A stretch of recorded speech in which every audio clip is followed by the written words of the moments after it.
Hello, everyone. Welcome to the late starting stream. Hello. You don't get to give me any shit. Not a single ounce.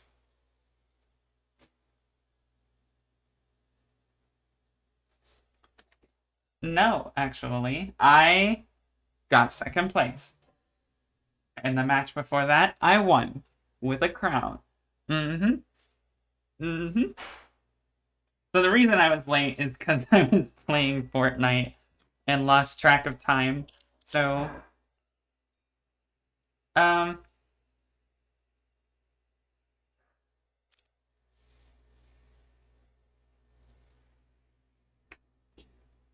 but um, I'm really happy because like I made food today, and oh my god, it was so good. Yes, there was shit on a shingle, pork chops, and spinach. No, that's spinach. I did. So it was spinach. So what I did was I melted like 2/3 of a stick of butter, and then I put in minced garlic and dried minced onion, and allowed the butter to melt. And then I added the spinach and a little bit of water, like a cup of water, I think it was. And I chopped up some freshly cooked bacon, and I dumped that in there, and I let it cook until there was no more water. It was just spinach. And it came out really good.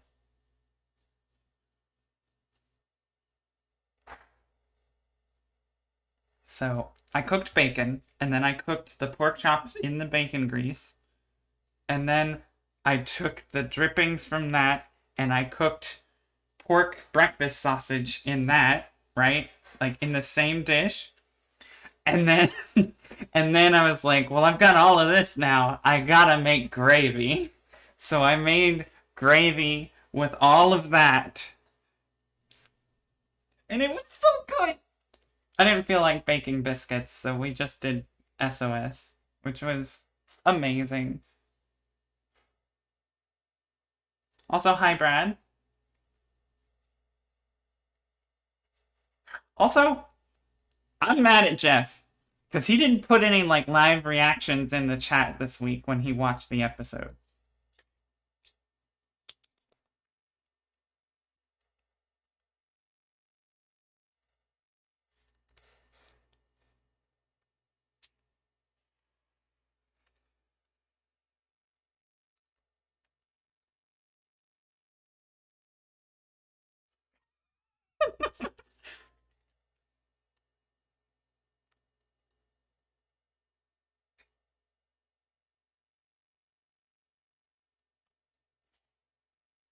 Rosie, Brandon, how are you both?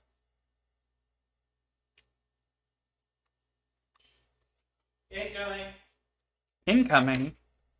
Yay. Oh my goodness, you brought me a lot more than I thought I you were. brought you the rest. Oh, thank you. Here's your cup of milk. I added a little bit of salt to help revive it. To which? Just in general. Not like a pinch. Don't worry about it. I was concerned you added salt to the milk. Never do that. Dan. Find. What do you mean find out? You fucked around and you could find out. Also, I claim things. Let me mute real quick. Hold on.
They come in when I'm asleep, so...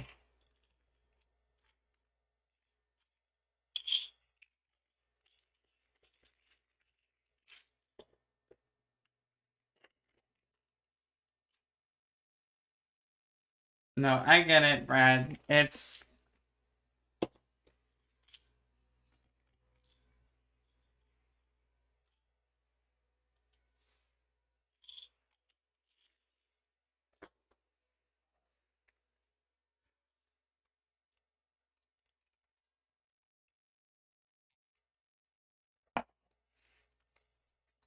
So, I propose to you an alternative. Instead of not answering, DM Brad the answer to see if you get the answer right. That way you can still participate without claiming the prize.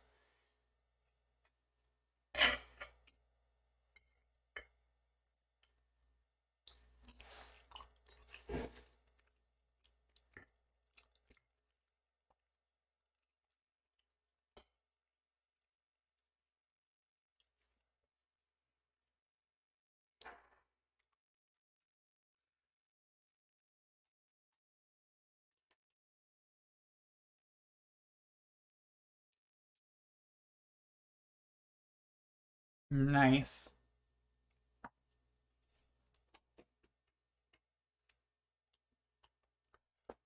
Anyways. Wow. You may not, but I sure as hell do.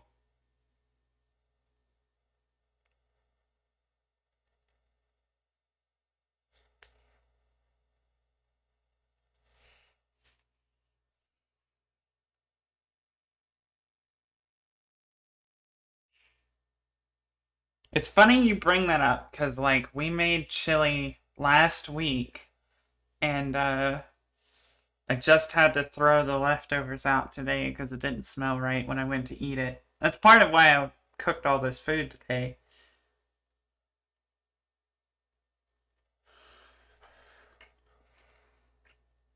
What?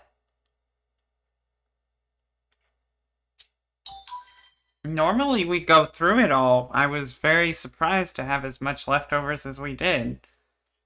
And I didn't end up throwing away that much anyway.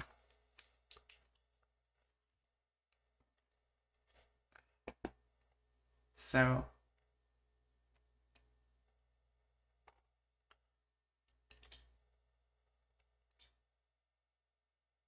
I've missed you all.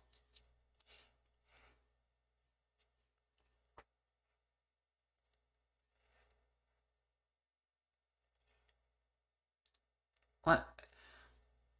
You may not have gone anywhere, but that does not mean that you were not available in my brain, if that makes sense. So, like,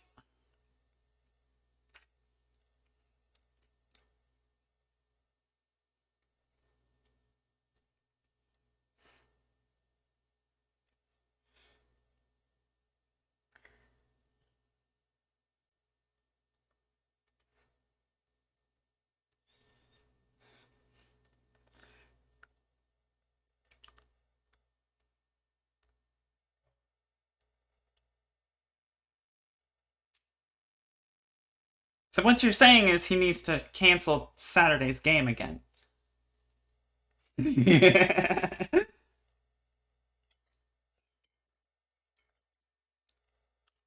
Mm-hmm.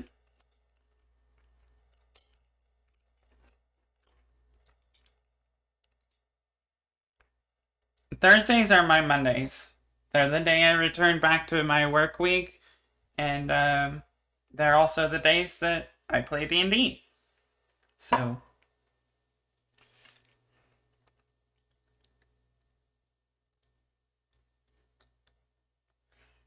which is why I always feel awkward when people ask me on Sunday or Monday, "Hey, what are your plans this week?" I'm like, "Well, I can tell you up to Thursday. After that, I don't know."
So, speaking of holidays, since I don't think I'll be streaming again before then, this Sunday is Father's Day.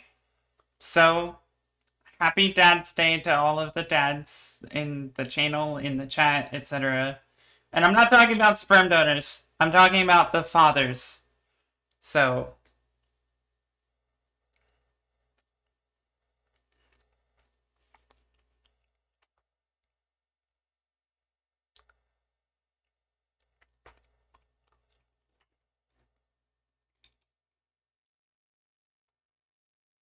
hi, Jeff. I got a bone to pick with you.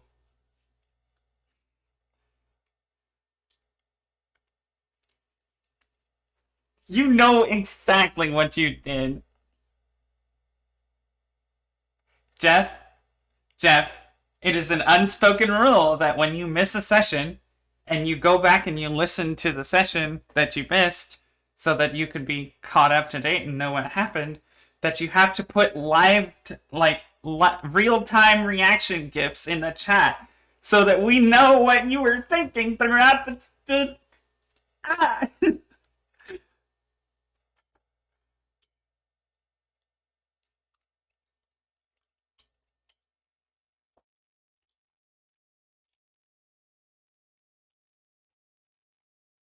It was really fun.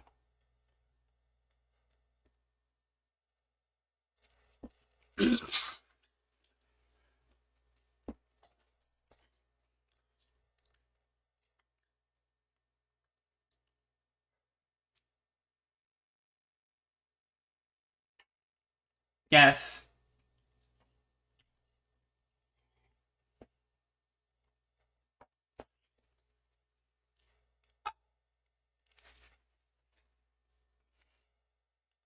I have already been planning to fly to, the West Coast for our in-person game next year. So, Lauro, we do not promote murder hoboing here. That is not. I'm looking at you, Jeff.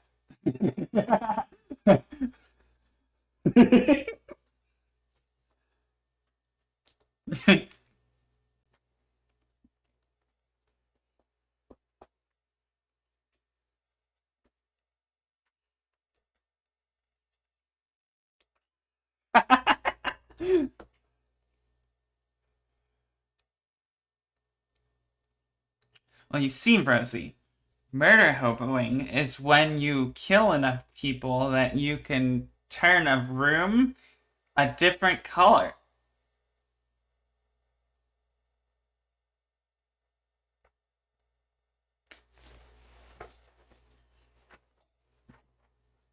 Oh no, we've got a drunk Rosie?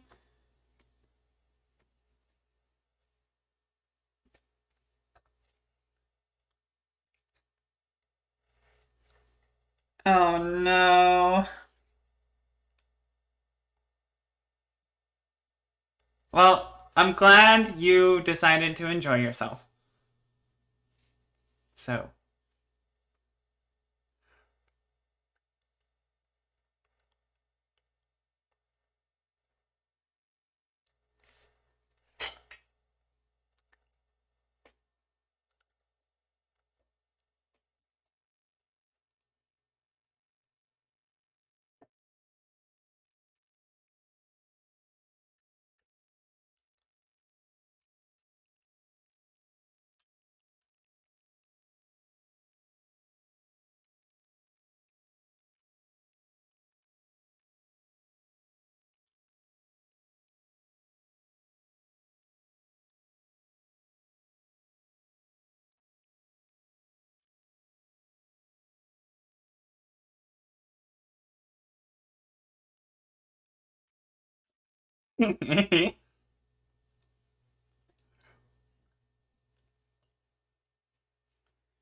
It seems that a lot of people, chat included, have pushed themselves to the limits this week. Mentally, physically, emotionally. I literally threw my hip out this weekend, so um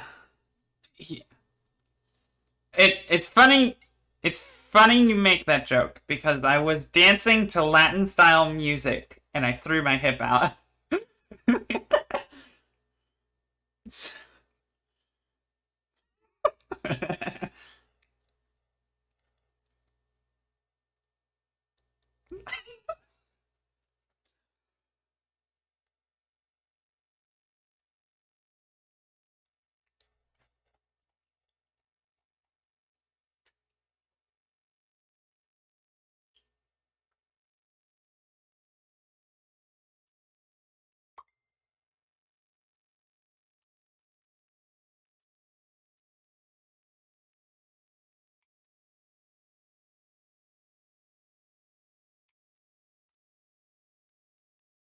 I'm ready. Are you ready?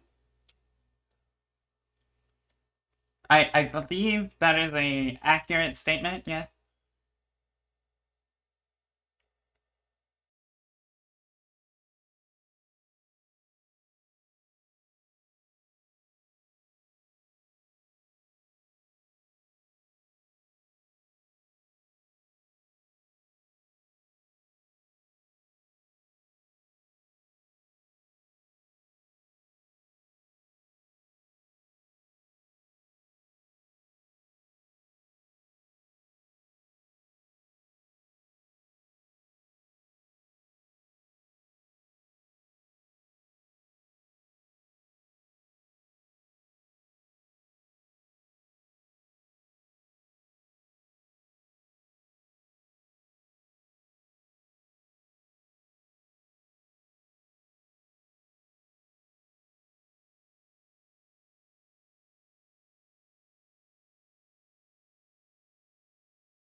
Wait, did we actually make it to the un?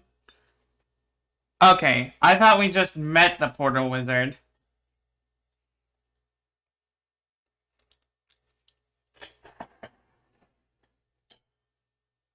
Gotcha. Okay.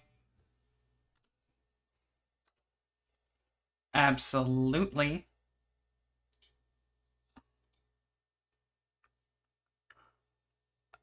Oh no.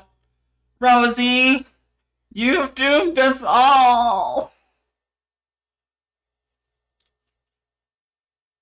Oh no.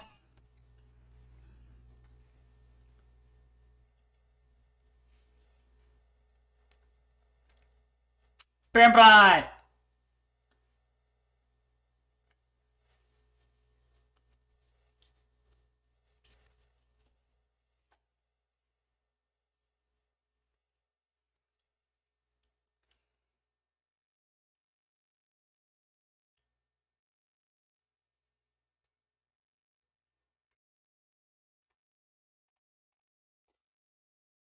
Wait, I'm sorry, before we continue, I vaguely... Yes, you did. Okay, I forgot to level up, so I will be doing that real quick. No!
Okay, so we did have a long rest? We have not yet. Okay.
Well, it's after sundown, right? So, and we're all pretty... Well, Althea is pretty banged up. I don't know about the rest of them.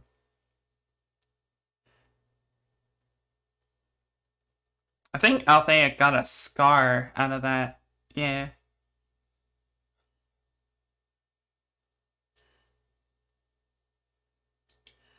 Yeah. She's got a claw scar on her left cheek. So.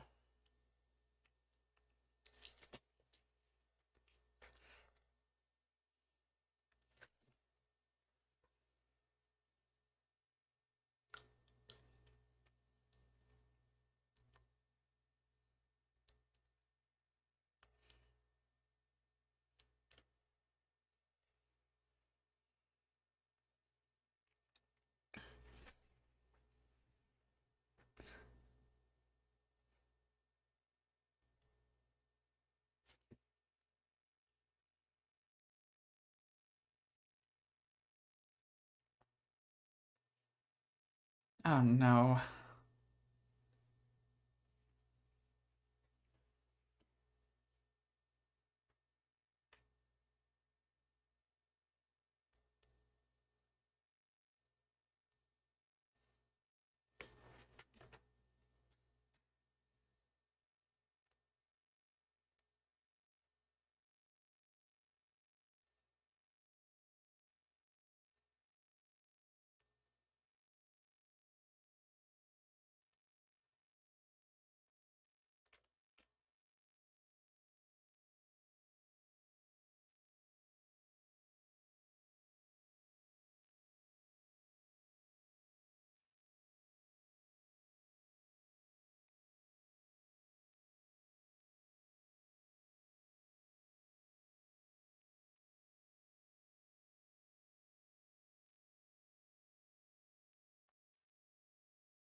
Holy cow.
I thought that was Lady Stormrun that imposed that restriction, not the Baba Yaga.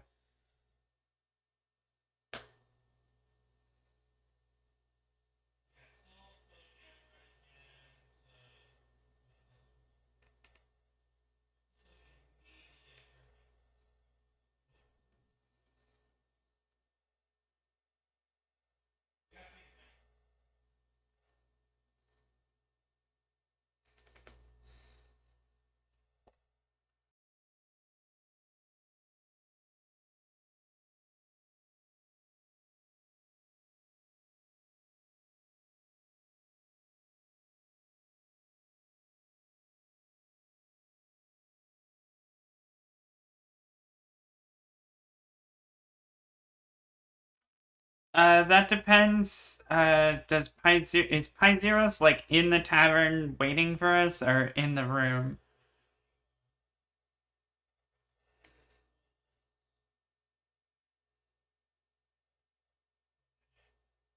Uh, sure.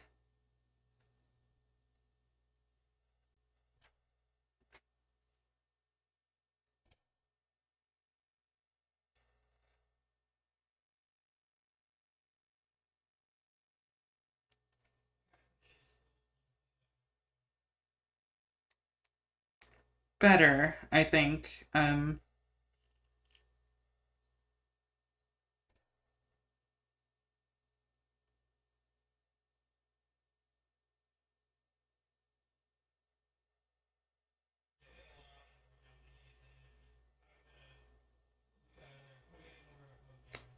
No, she speaks Sylvan. Okay, yeah, she'll speak Elvish with you then.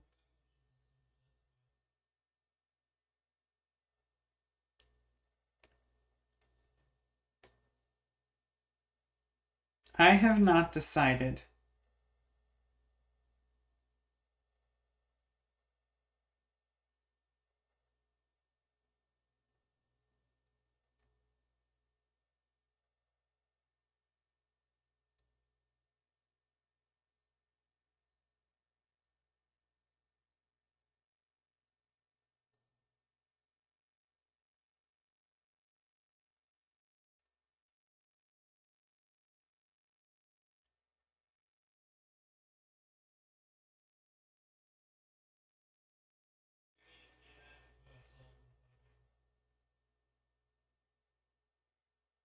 You will always have a friend in me, Briar.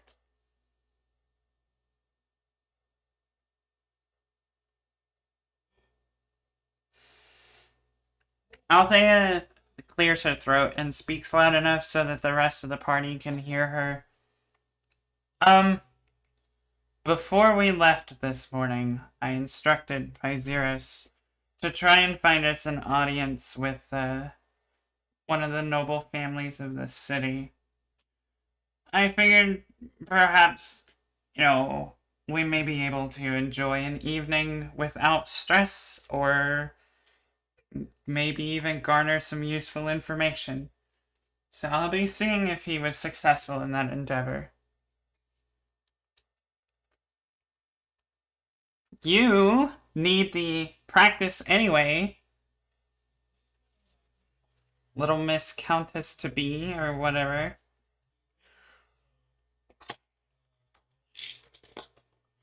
If, regardless of whether or not it's a goblin, an orc, or another fae, you will be required to know the rules of etiquette, even if I have to teach you myself. So, in fact, if all of you are still planning on attending my wedding on the solstice, you will all need to know the rules of etiquette.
she blinks.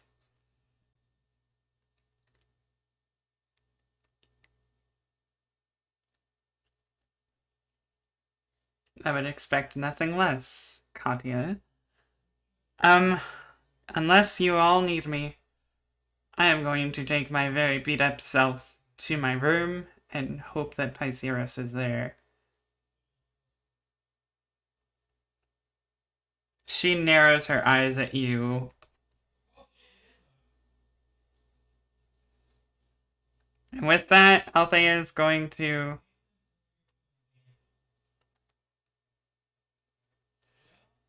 Althea is going to head up to the room.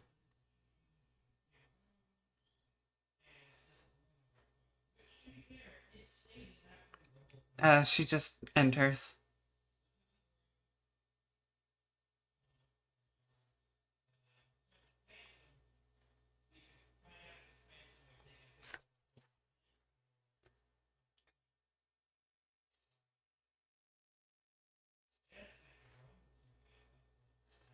Right. Althea enters and begins removing her gear. So,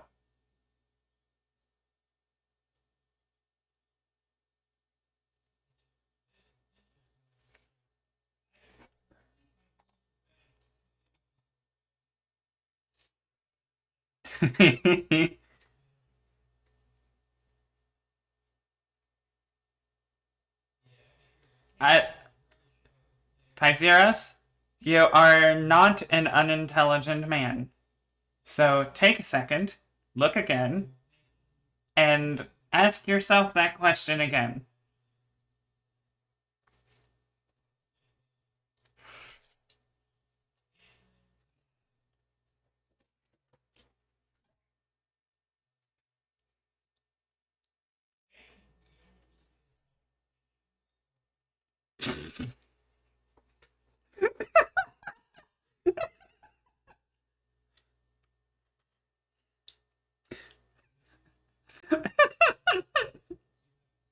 Althea, Althea chuckles a little bit and covers her cheek with her hand and looks away and intentionally does not answer, but she is bloodied.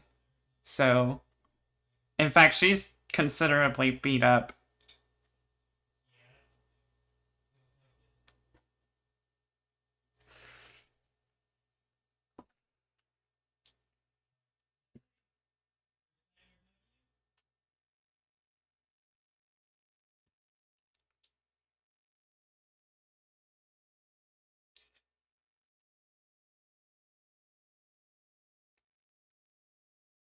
First of all, we are a long way from children. We are a long way from the wedding, even. So, if in the future there are children between the two of us, then things will probably change. As it stands currently, until I have finished the tasks at hand, she says she's continuing to remove gear and she starts taking off her dress at this point. Um, and she says, until I have finished what I need to do and ensured that all of my friends are safe, then I will do whatever it takes to ensure that they are safe, even at my own personal risk. Now, that is not to say that I am needlessly putting myself at risk, because I promise you that I was as careful as I could be.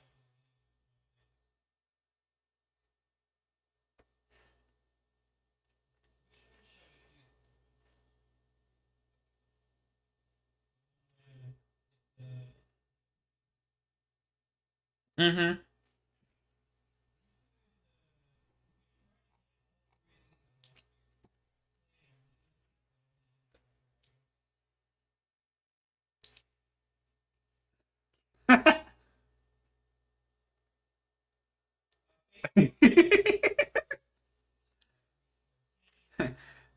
Althea says, wait.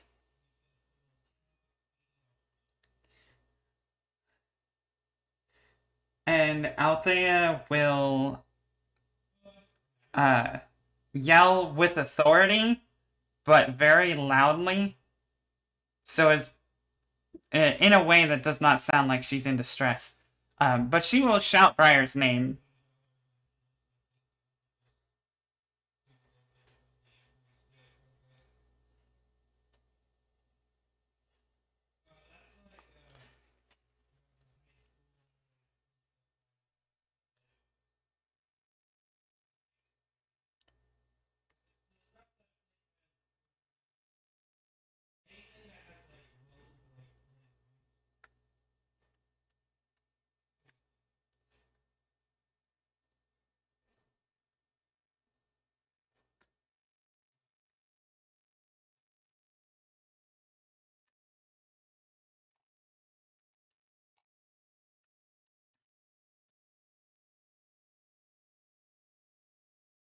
I'm pretty sure Althea has several other slashing wounds as well. Yeah.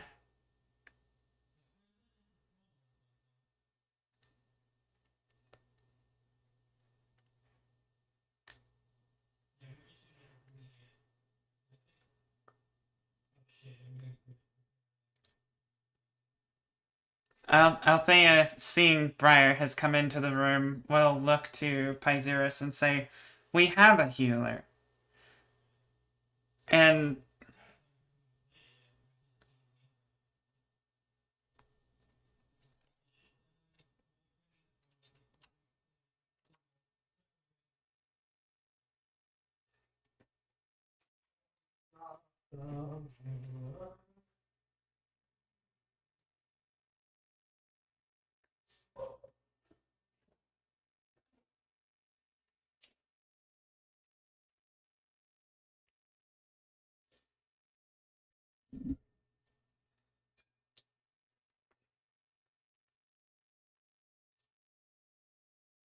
this is not an uncommon occurrence. This is not the first time I've suffered necrotic injuries.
I do not have mummy rot.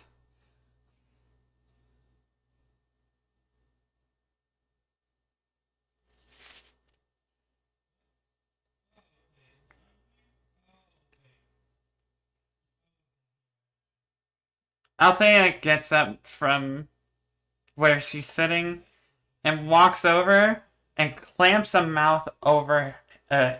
hand over his mouth. Sorry.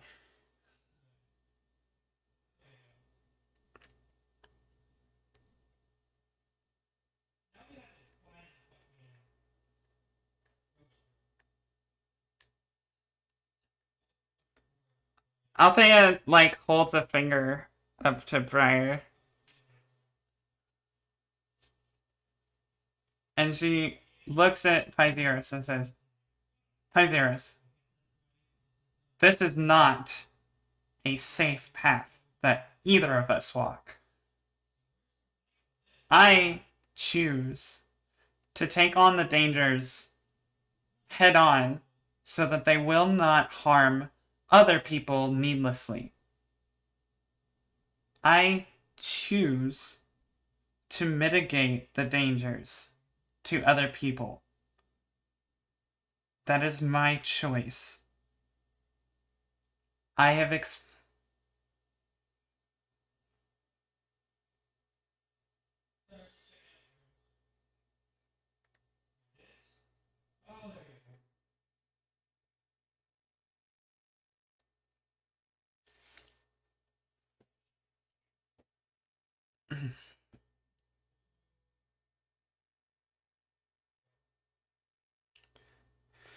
um Althea looks kind of awkwardly at Briar.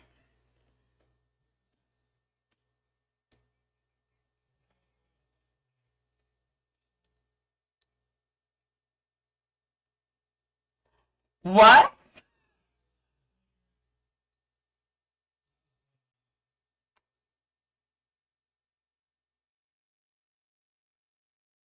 And she has no clothes on.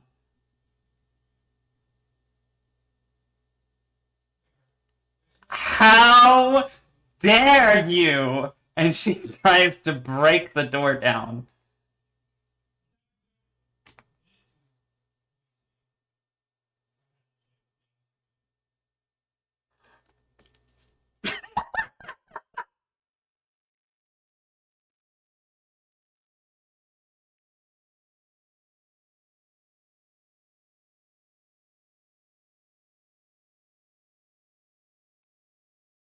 Mm. I need my clothes, you asshole.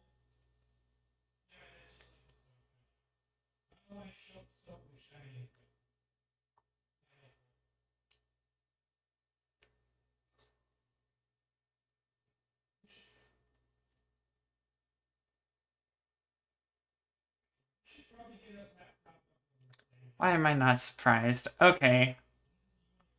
Better than nothing, I suppose. She'll take it angrily and throw it on. And then she'll look at Briar's room and then look at the stairs. That lead downstairs to the tavern itself. Briar, you don't have to come with me, but I would really rather not go down there alone right now. I will buy you a drink.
Very, very obviously pissed.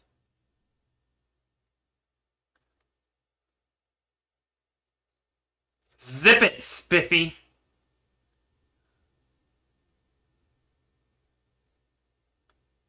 Althea is not going to warn Joyblade a second time. She's going to rock his world with a punch to the face.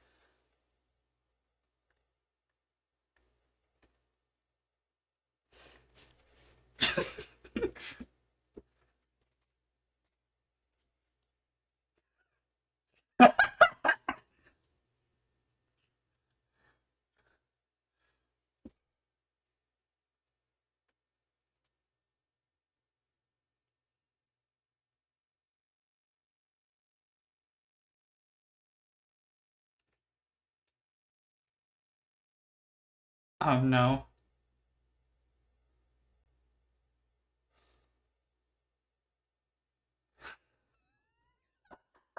Oh no!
Althea is going to have turned her chair away from the table to face Grimmsnarl, and she's sitting as regally as she can in just a t-shirt, holding Briar hostage in her lap.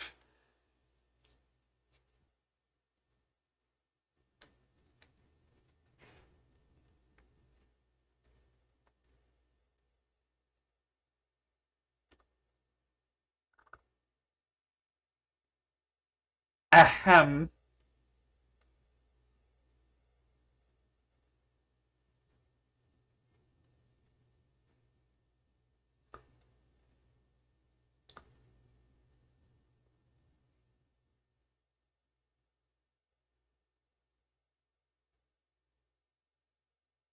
Althea's going to interrupt him and just say, kneel.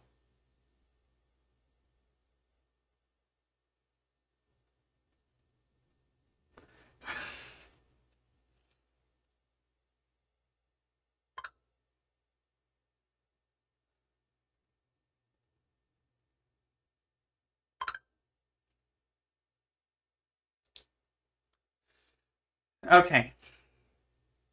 Althea takes a deep breath and does her best to soften her features. And she's going to turn Briar around to look at her and is going to lean in close and whisper to her, "You must face the same consequences. I promise you that the longer you run away from this, the worse it's going to be." I think he said 7.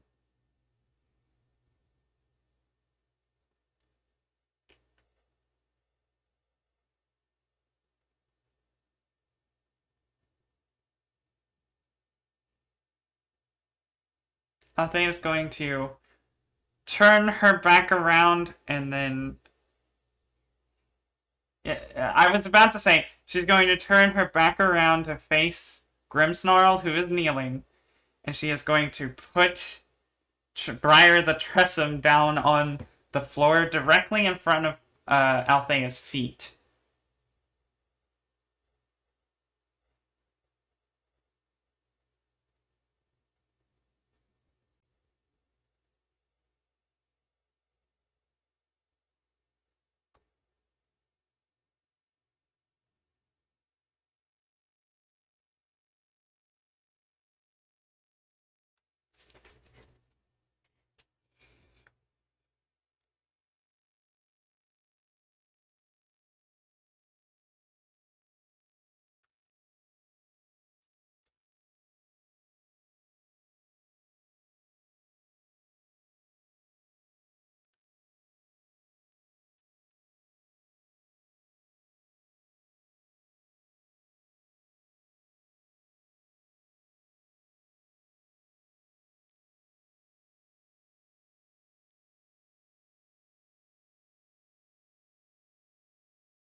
Althea's eyes return to glaring daggers.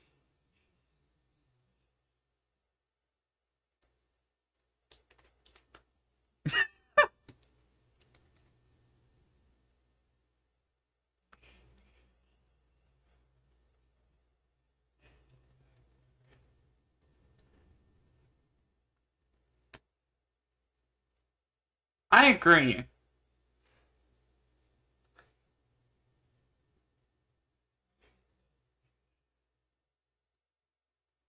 That would be very nice, Ari.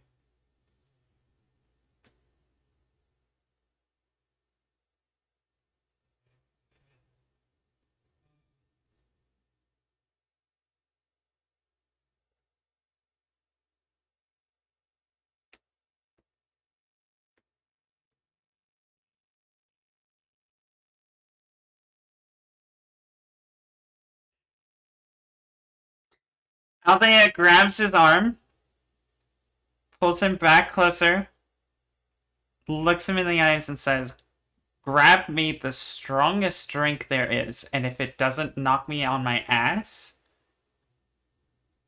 then I might hang daggers off of my shirt." And she lets go of him.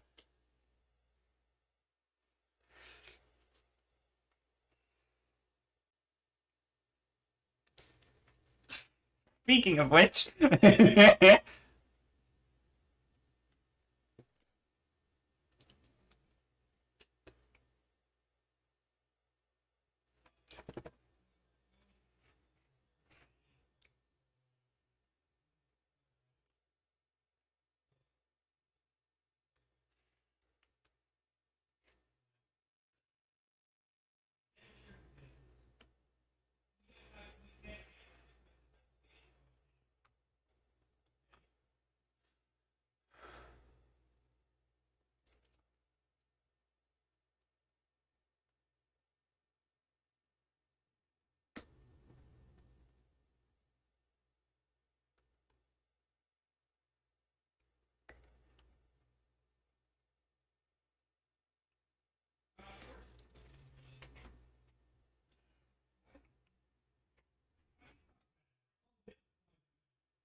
Oh no. I just realized. I'm sorry. I just realized that the stream has not been able to hear anything. Oh. Aw. We're an hour and a half in, and there has not been any audio from the desktop. Nice. Oh, boy. Well, now we know. Yep, now we know. I'll edit it in later. So Okay. Like you could Yeah. use a stiff one.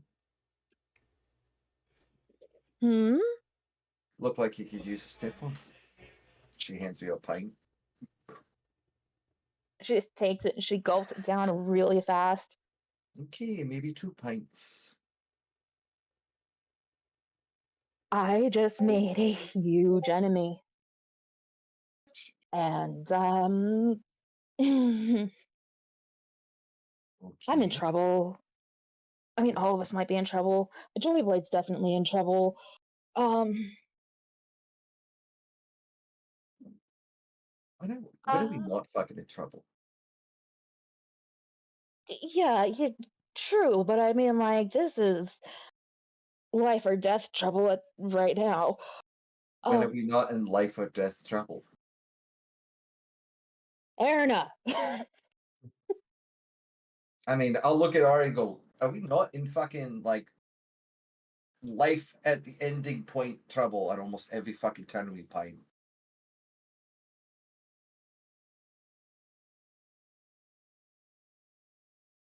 So let me get this right. You met with Rod, and now you're in big trouble. I forsaked my oath to him. Hey, that might be some trouble. Yeah. Okay. That'd be a bit. Yeah. He, I was given the title of the Red Matron, Oh. but my uncle decided, oh, we've got a Red Matron now. Let's go through with trying to fix this alliance again. And so I had then become engaged to a fucking ghoul. And, yeah, I basically told Strahd to fuck off. Oh. I see. I see. Well, I'm proud of you. Yeah. For standing up. Not wanting to fucking go kissy lips on some fucking, like, decrepit asswipe. I wouldn't fucking dare do that. I know you wouldn't.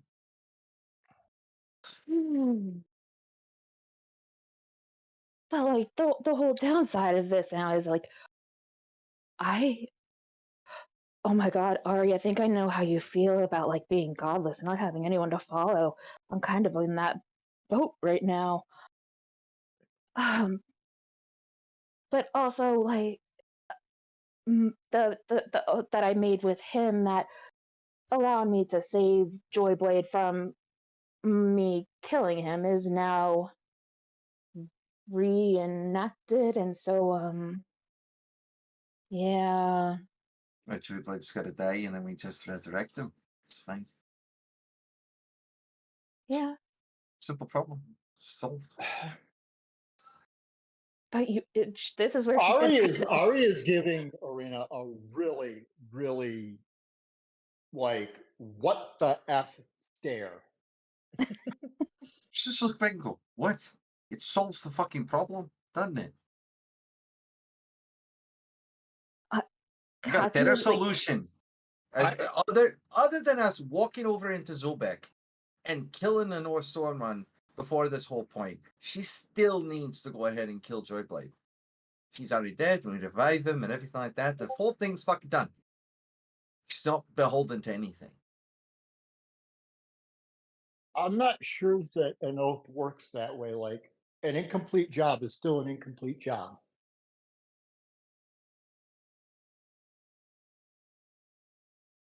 Katya's just listening to all this, and she's at this point down on her knees, just kind of kneeling, covering her face, and just going, I told Strahd to fuck off.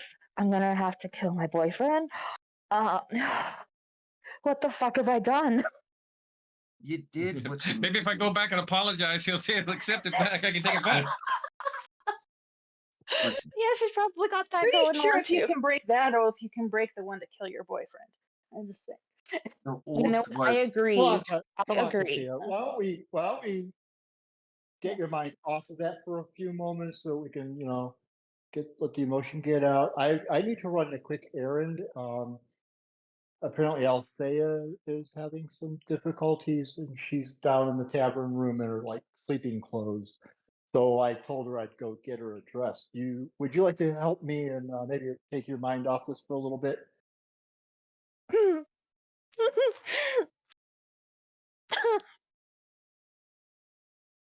or not? She's just sitting there thinking of the last time the two of you went dress shopping. um, No, that shall not happen again. no. But yeah, she'll go and she's like, yeah, I could totally pick her out an amazing dress. I've been thinking that she needed a makeover anyway. I'll just stay back. That's fine with y'all. You sure? Would you? You don't want to join us? Do I look like I like to wear dresses? I want to know the first thing about it.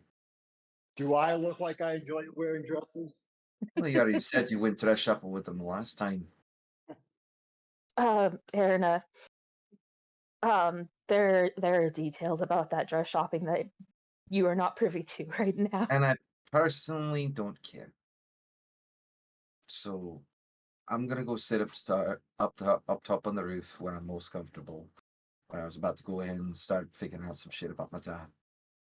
And possibly a way to be able to get him out and be able to deal with this. Because you all seem to have a better grasp on a bunch of things. Right? So you go Hey, hang out, Erna. we'll let you know. Hey, Erna. Yeah. I still intend to take all the power back in my name. I just have like a quick idea. If we succeed in getting you the company back, do you think we could get me one of those nice crystal coffins? It's been on my mind, like on the back burner, and it just came to my mind as I was listening. Yeah. I'll even if I don't get it back, I'll see if I can't have one commissioned for you, alright? All right. We'll go get a dress and you ponder. You ponder up on the roof like a brooding gargoyle. Not really. It's more along the lines of a contemplative thinker. Okay, back over to the inn where Joyblade, Briar, and Althea are. I'm grabbing drinks and I'm telling everyone, boy, do I love being alive. And then I'm just. Yeah, like, God damn it, Jeff. Briar, like, stands closer to Grinsnarl and says, I had hoped we could talk more and get to know each other a little bit. Of I course, hadn't. what a fantastic idea. I was Oh, surprised you even wanted to see me again. why wouldn't I want to see you again? You are the most amazing woman I have ever met. The bravery to sit there bearing yourself to another and then just to vomit all over him. That is the height of goblin romance. Oh no. Oh Oh, yes. Oh. Don't do that to me, please. No. I couldn't possibly do it because then it's just opaque and it's very gauche, as they say, to repeat back the same gesture. You've already set the bar too high for me to ever compare. Okay. In That's other not. news, your uncle did a lot of the discussions for our impending nuptials. Your grandmother, as they say, is getting an entire goblin army. Going to be very nice. And then we're going to have our own village in the Margrave. That's pretty cool. I've already said we're going to name it Briar Patch. Oh no. Oh yes. I don't know. What? That's a lot. I don't usually like a lot of attention from a lot of people. Well, you're not getting attention. You're just going to get my undivided attention. That's fine. That's fine. I did think we should try to get to know each other. Yes, And absolutely. did you send someone to kidnap me? Yes, I did. Well, okay. My friend killed him, and I'm sorry. I didn't know what was happening, and I didn't know. I wouldn't have done that, but I'm Oh, sorry that's okay. about that. We send those kind of goblins to their deaths all the time. He knew what he was going in for. Oh, but oh. She is just looking more and more deflated. Oh, At this point in time, Jeff, what crazy things did Auric put in the dowry? Oh, man, I think for sure. I think the non-crazy thing is he would have negotiated some sort of like greenhouse thing with bees and plants and stuff for Briar, because I do think he's very sentimental. Mhm. He would have definitely required that, and then he would have also asked for like not understanding that Briar's giant bee is like something she summons, just flying insects for everyone else in the family to ride to keep up with her. Would have been a big part of it. He would have asked some sort of stage area for her brother to perform whenever he comes through town. Would have been a big part of it. Gotta have And then, amphitheater. yeah, an amphitheater. Thank you. And then probably that the corpsmen, like the arm, whatever their military or soldiers are, wear insect sort of color, like black and yellow sort of colors to mimic the bees. Mhm. There has to be several beehives for the wedding. Probably too close. That might sting some of the participants, but he wouldn't really think of that. they won't sting Briar. Yeah, not you. And then he would request that you guys have twins when you do have kids. 'Cause that seems to be a thing. How do you do that on purpose?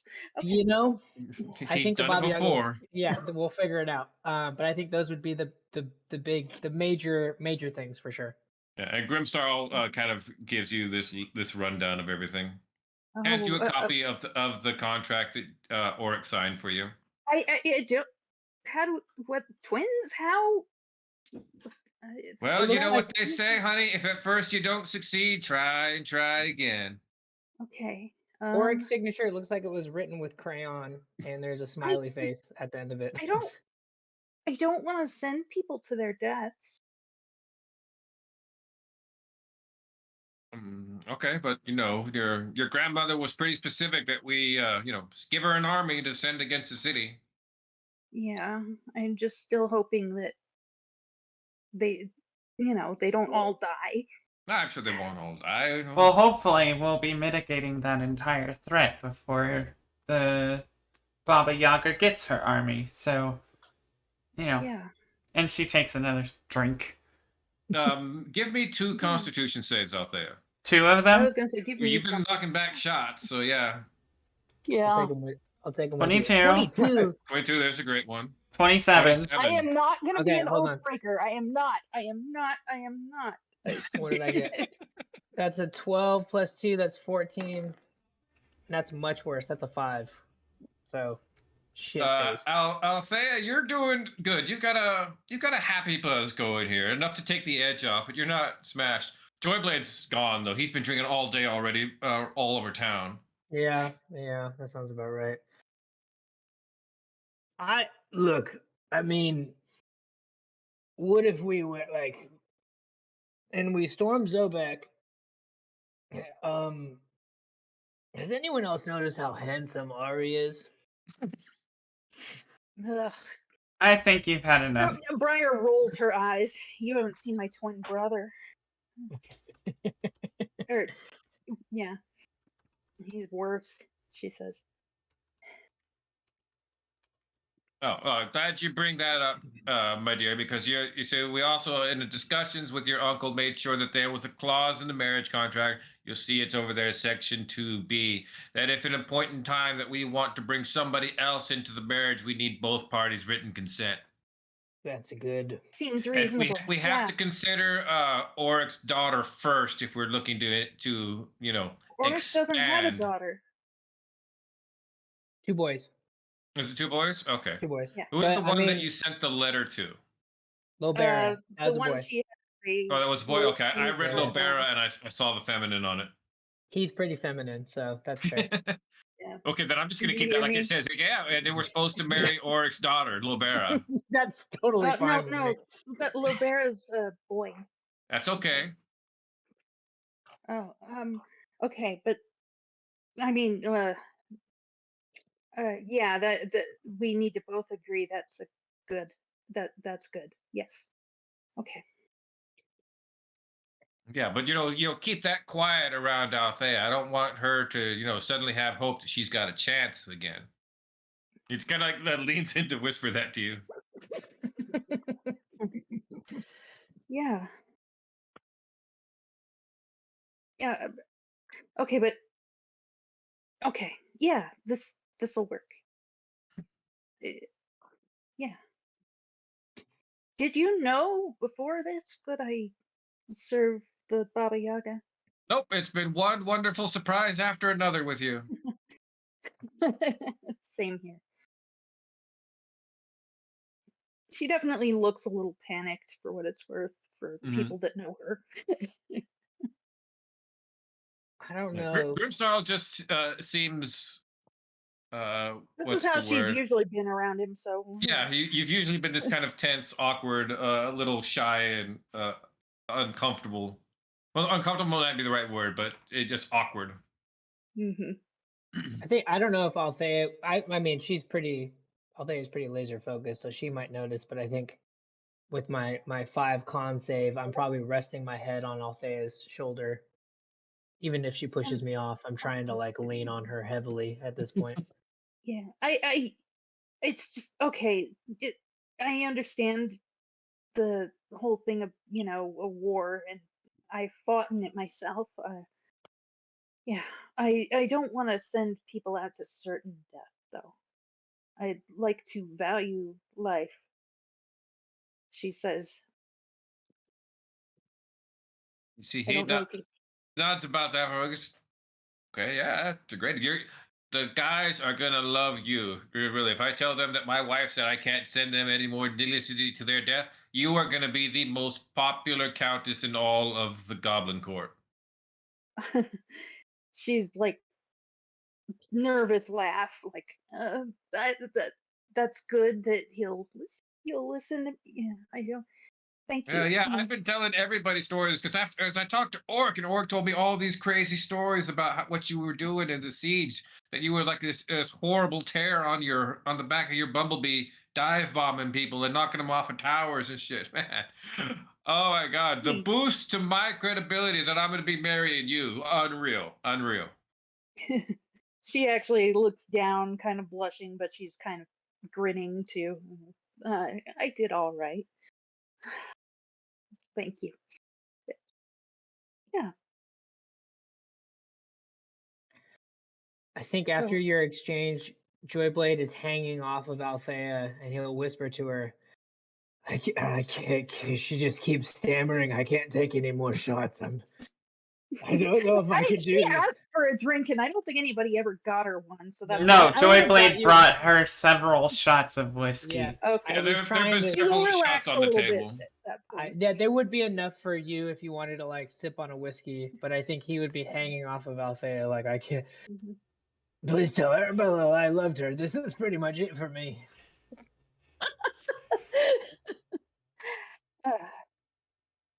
He's so drunk that he can't even remember that she changed her name. He didn't. I don't. I was. He wasn't there with you in the last one when you started using Katya. I was there in between. She told you the night before. I told you in Oh, that you message. did. You did. You did. You messaged me. You're right. You're right. He is drunk and he is using the wrong name. Apologies. You're right.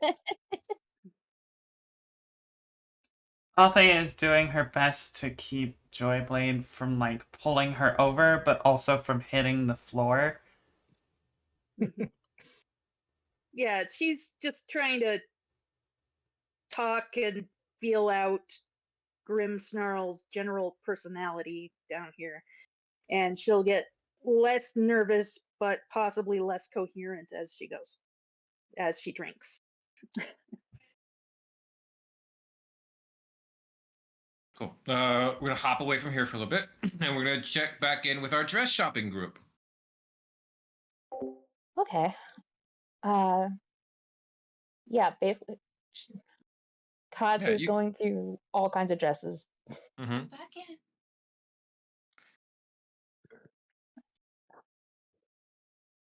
Yeah, I don't have to tell you what kind of dresses you're looking at because there's only one kind of dress shop open this late at night. Oh no. Katya is just going, you know, this is a really good distraction. Like, Pyceris is gonna love these dresses. Is he though? She just gives him a side eye, like, yeah. Even if he just gets to look and not touch, he will be a very happy bunny.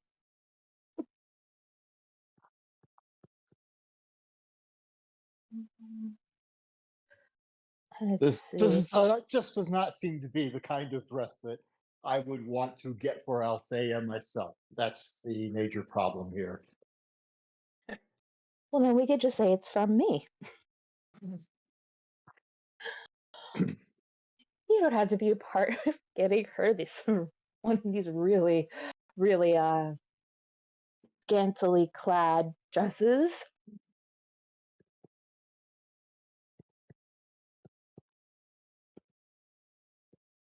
See, the water ganassi who's working behind the counter goes, "Oh, that one is lovely. It is currently off in completely in season.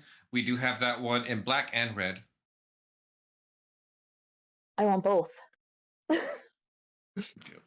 Okay. Will there be anything else? You know, there might be. She keeps looking around and she probably grabs a couple other dresses and puts them down on the counter to get them.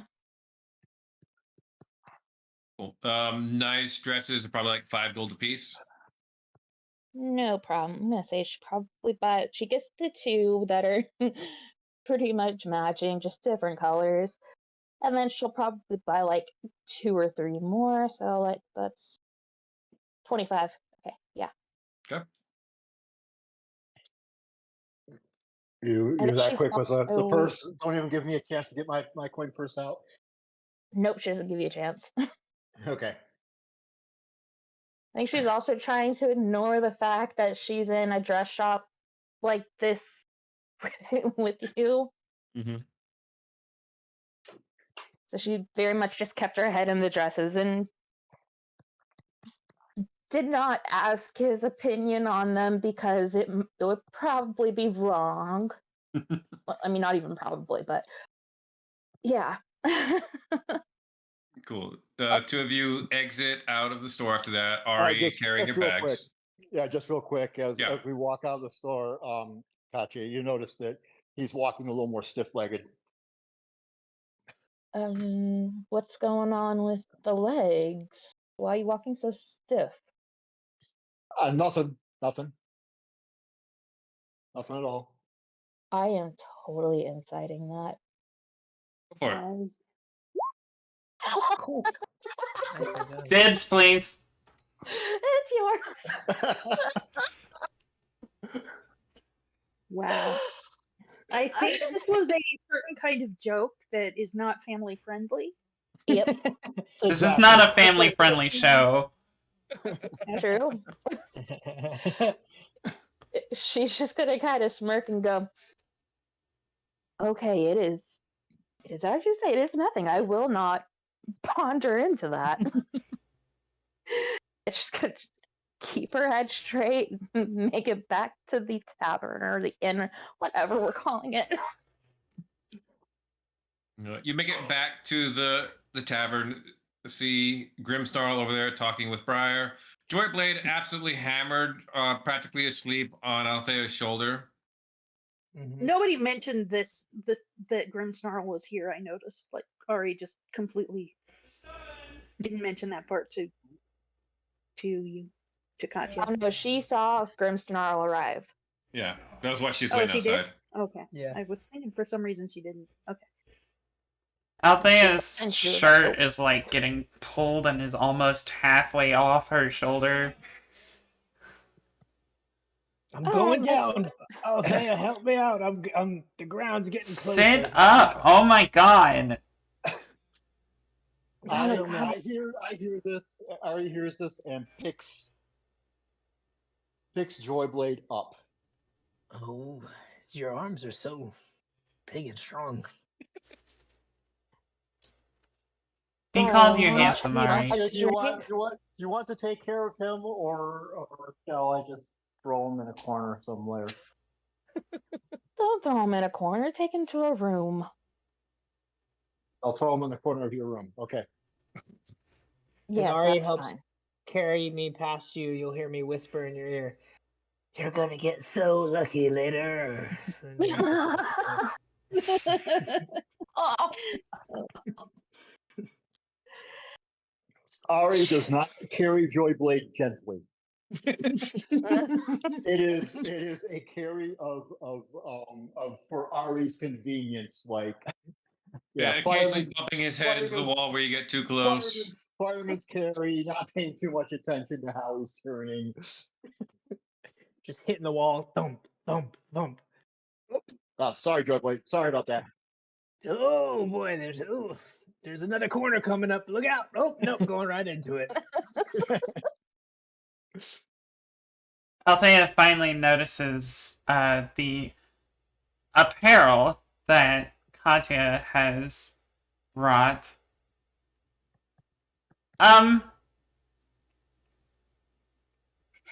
Did Ari get that? he went with me, but I picked everything out. He told me of what happened, and I had to step in to help. But So it's you late- think getting lingerie for me is going to help my modesty more than a t-shirt? You know what, dear? I wasn't even sure how long the t-shirt was, but it is late at night, and there's only one kind of dress shop open at night.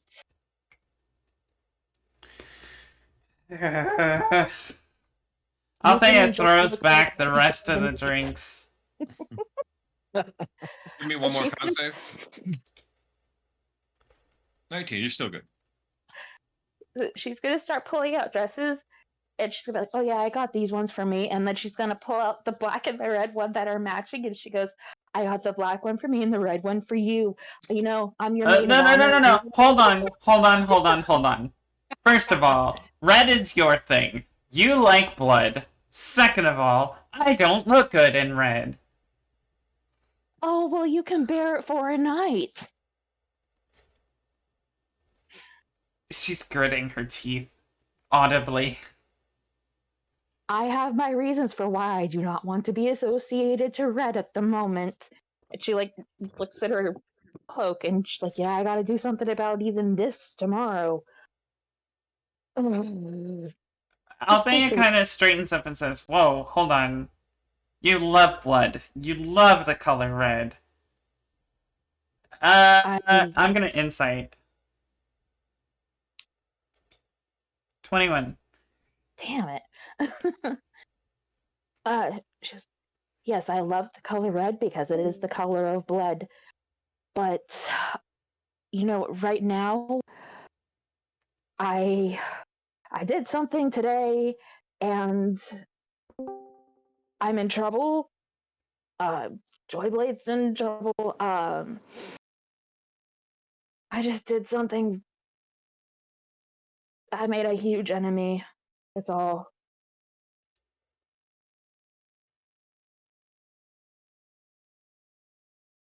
She just kind of pinches the bridge of her nose and takes the red lingerie and holds on to it.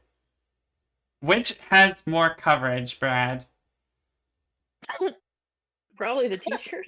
Well, the Probably. t-shirt T-shirt definitely with covers t-shirt. more, but it's kind of flimsy, doesn't fit you very well. The dress is not lingerie, but it is like a miniskirt cocktail dress. So it's pretty short, but it's in your size.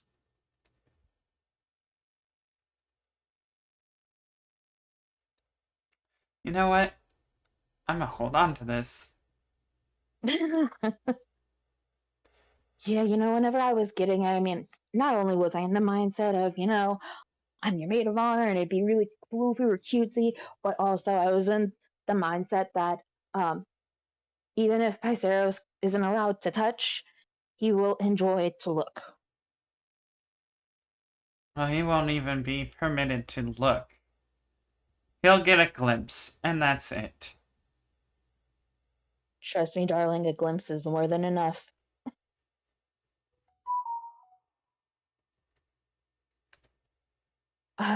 Tomorrow, I think when everybody is of a sound mind and not drunk or tipsy or buzzed, I will explain the circumstances that I find myself in, okay? Fair enough. For now, you drink with me. Oh, fuck yes. She just picks up one of the cups and immediately starts drinking. Just toss it back. Briar, what are we doing with Grim Sorrel now? She will yeah, she is drinking as well, just until she feels more relaxed. And she will eventually invite him upstairs and hope that she doesn't get sick again. All right. Let's see what we get. Let's see if it is appropriate or not. All right. Here we go. Yeah, absolutely. Okay. Good. This It seems goes reasonable. well. It goes well. But his idea of pillow talk afterwards is: so when a goblin and a halfling have a baby, do you think the child will have just a light tint green thing? Probably the goblin ears, but probably like the halfling feet. I don't. She thinks they'll be cute. She does think that because, yeah. But yeah, she will happily chat with him. Okay, this went better than the. Couldn't possibly have gone worse, but Yeah. well, I guess it could, but yeah. And yeah, she'll just probably be done for the night. Cool. Does Ari return?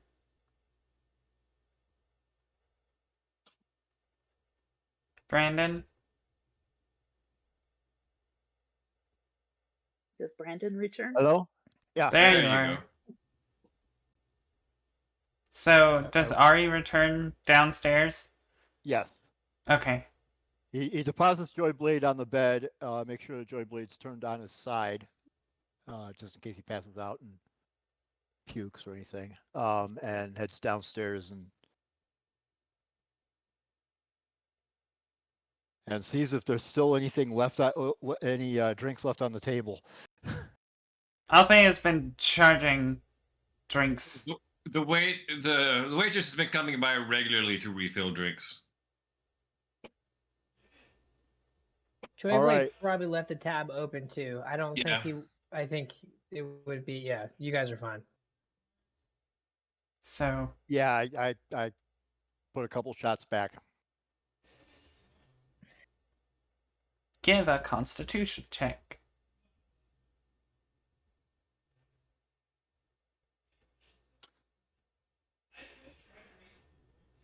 Oh my god! We have that, please. How Ari many shots doesn't. is that good for? It's good for like 5. Ari doesn't That's even. good. Even if we feel did it. take the nat 20s as auto successes, that's a 32 Constitution check, which is epic tier. That's a 33. Oh, he's got +1 on this thing, yeah. That's crazy. Breaking 30 was the threshold point, but yeah. He doesn't even feel the shots. Dr. Sandberg. Mhm. Oh, there it is. There it is. Doggone it, I'm late. Everybody's drunk already. Ari, dear, after everything I told you of what happened, I feel like I should be drunk right now. Althea, this time, instead of being particularly rowdy, is just a sleepy drunk. She's hurting and she's had a really rough evening, and she looks kind of somberly over to Ari and says,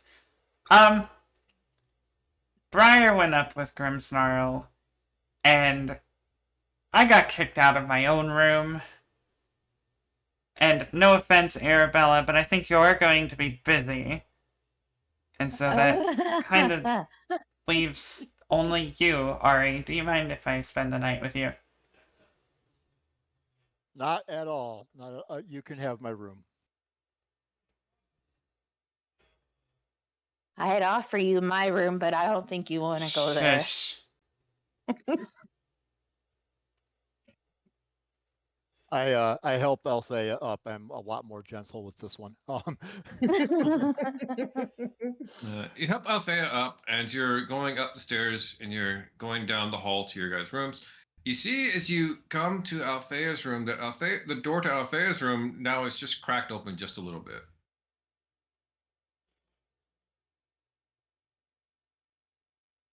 Althea's attire is barely hanging on at this point. I just take a quick peek in. So you didn't actually say what was going on with you when you came down. You just looked really upset. He kicked me out.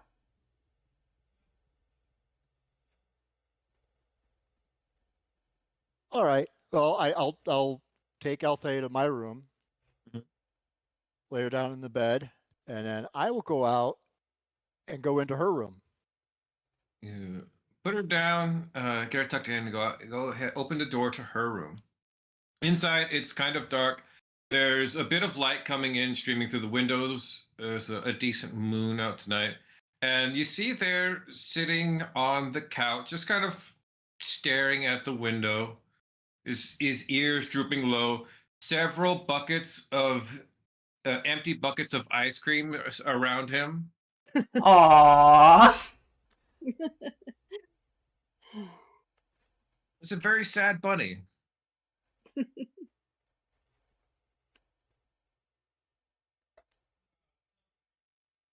Zeros, you want to talk? Ari, he like sniffles and like rubs at his eyes. I didn't hear you come in. Please, you should. Can I get you a drink? Excuse me, I'm not presentable at the moment. I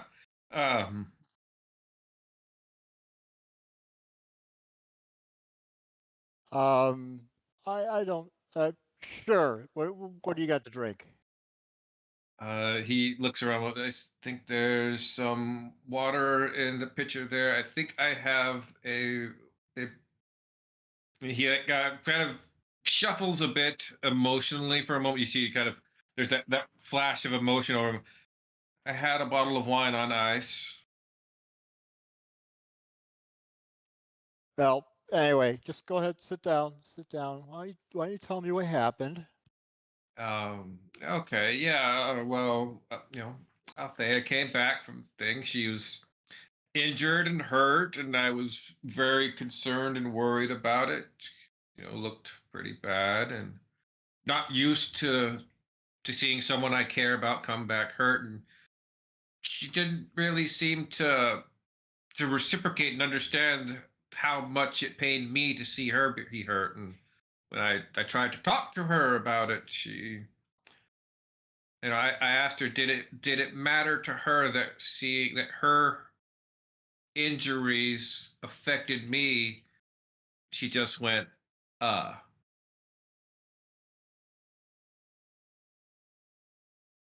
see. I see. I see where that can be kind of hard. I don't think she'll ever feel for me how I feel for her, and I don't know how to handle that.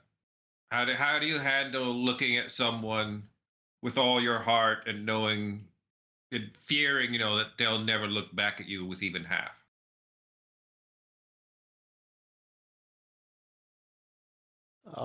Well, I mean, I kind of know how that feels. I think after a while you do get over it. That kind of sucks along the way. I'm sorry, I hate to say it like that, but yeah, it does. How do you get over that if you're married to that? You know, I don't know because I've never gotten married. I haven't had that problem yet.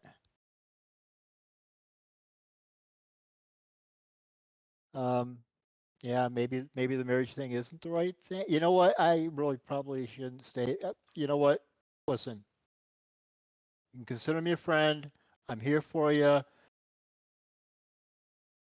but you understand that Althea is a friend first, right? Okay, but You have loyalty to the princess. I understand this. I understand this at all. You know, my first loyalty is to her as well.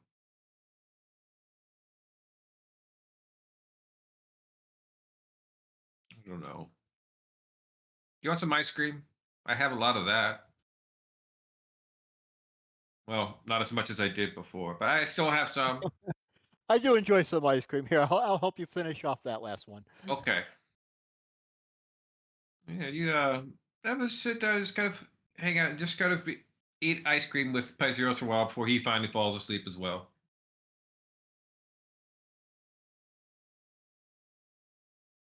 Do you sleep on the couch here? Do you go get a different room? What?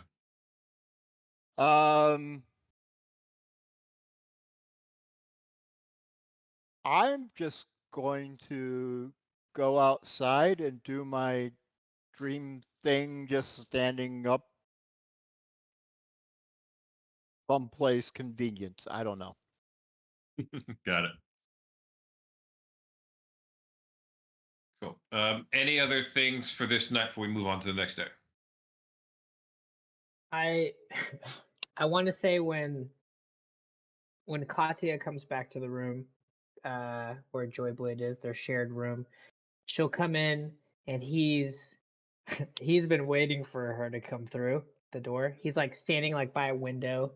He's cast every type of spell he can, like thaumaturgy, dancing lights, prestidigitation. The whole room is set up. He's got this fancy robe on, and she comes through, and he was like, "I've been waiting for this," and he drops the robe. But he's also wearing his own lingerie since he's been around the city for so long. He's just doing a little dance for her as she comes in, like, "I told you you were gonna get lucky," and he's just putting on a little show for her. Lights, kind of the dancing lights, kind of strobing. The whole thing is really trying hard to set the mood for her when she comes to bed.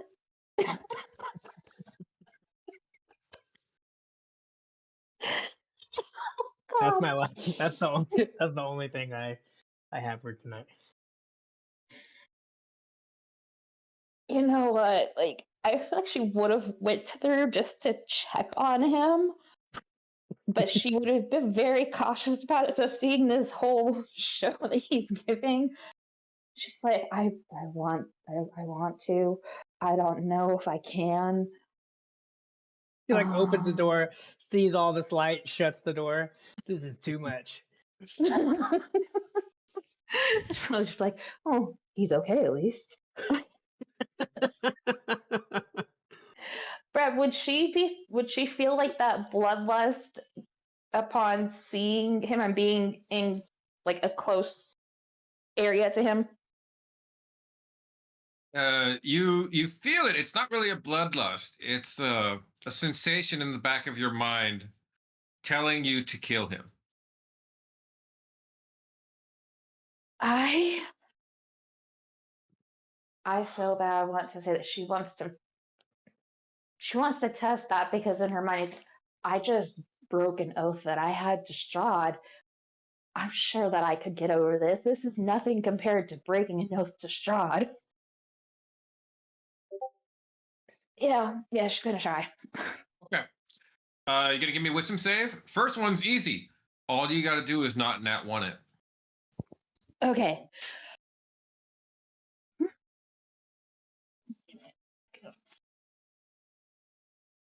Oh, that's Althea. Okay.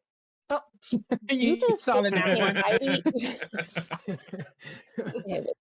I just flipped screens. I was looking at little Silvery barbs, kill me, Rosie, kill me. I'm amazed that she was confident enough to do that without spending her action point to make it so she had advantage. That's true. You know what? You said all I had to do was not nat one it. Yeah. I didn't get a nat You're one. not a halfling. Yeah. Wait, wait, wait, wait, wait, wait, wait. I have something. Hold on, hold on, hold on. I don't think it's for a wisdom save. I need to check. Where is it? God, there's so many. Um, where is it? Dang it. I God, didn't think that a hoblet and a goblin makes a gremlin. A gremlin. Yeah. Okay. Oh, okay, never mind. It's Okay. for what I have is like an ability check to help boost persuasion or deceiving or intimidations, but not wisdom. Let's see what you guys get. Oh gosh.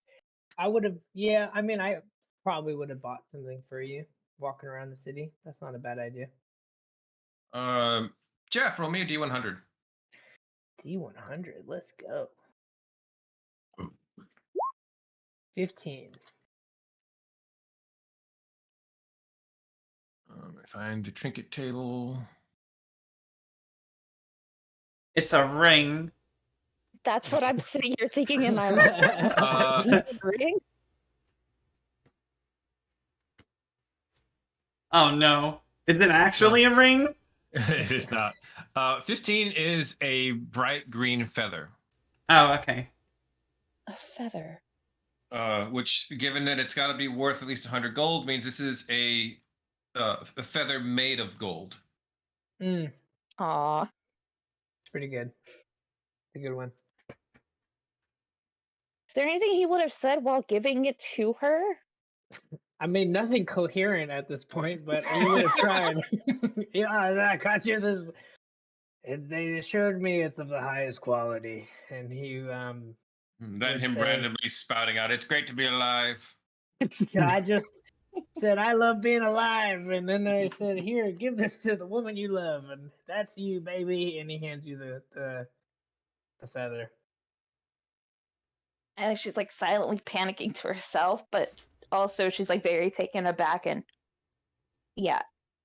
Brad said there were 2 wisdom saves. Wait, is there another one? No, he He didn't. said the first. He No, said the first He wisdom said save the you got to first. So, I I think said that the means first you're one's just gonna have to easy. make him a lot.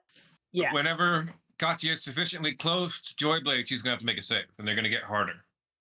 That's what he said. No. Sufficiently does what to Joyblade? I'm sorry.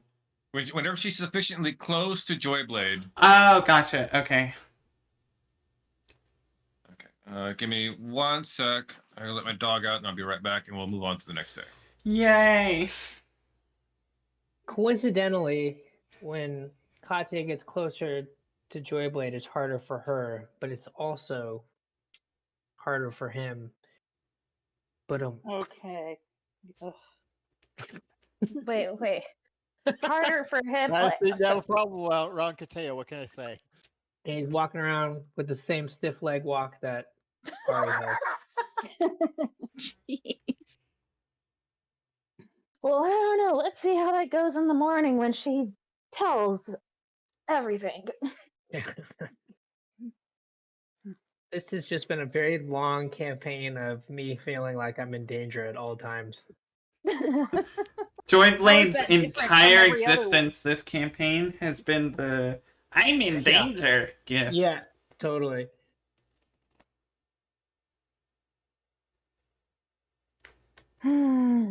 Like, no exceptions at all times. I'm in danger.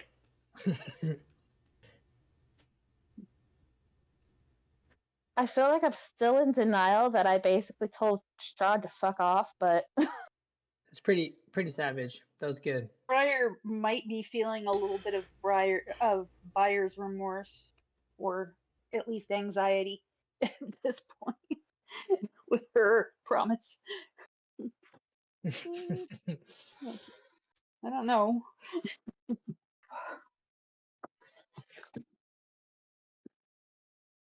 oh shit. All right. Welcome back. Here we go. 1 more hour. 1 more hour. So we come up to the next morning.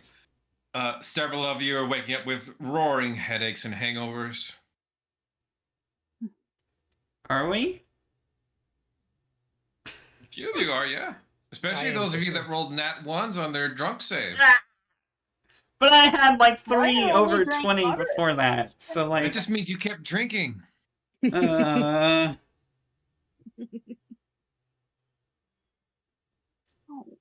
anyway.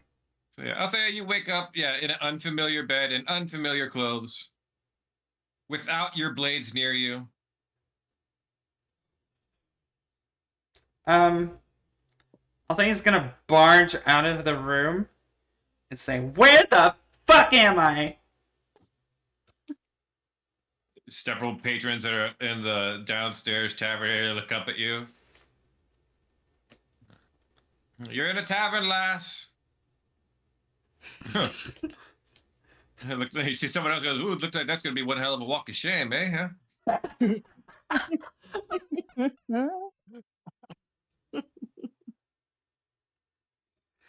Oh no. Althea just kind of slinks back into the room and sits on the bed. If I had heard that, I immediately run up, go into her room, grab her stuff, hope I don't awaken Pyzeros, and get her stuff over back into my room where she is. Okay. Roll me a stealth check. All you got to do is beat a 10. A 10 in heavy armor. Yeah, quiet for a bit, but then, Althea's dress has so many blades and crinkling parts and clinkings and things that eventually Pyzeros is going, Althea? He like hops up excited for a moment. And then sees you gathering her stuff, and you watch his face fall. Aww. Oh, all right. I thought you were Althea coming back for a moment. I guess Sorry, she doesn't. Does she not want to see me? I you know what? I think she's about to get up. I wanted to make sure her gear was with her so that she could, dress and feel comfortable, and then she can figure out what she wants to do. Okay. I'll Of let her course. know. I will let her know that you are actually looking forward to seeing her. Okay. Yes, I believe that'll be fine. Thank you. All right, thank you. All right. I grab the stuff, walk out. Okay. You go walk out, head back over to your own room where you see Althea sitting on the bed. What's the last thing Althea remembers?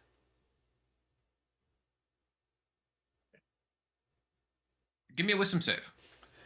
Okay. Oh no. You don't remember much past the point where you came downstairs with Briar. Grimsnarl came in, that all started. Then you turned to Joyblade and said, I want the strongest drink in here, and it better knock me on my ass. Well, I guess I got what I asked for. Strongest drink in there, and it knocked me on my ass.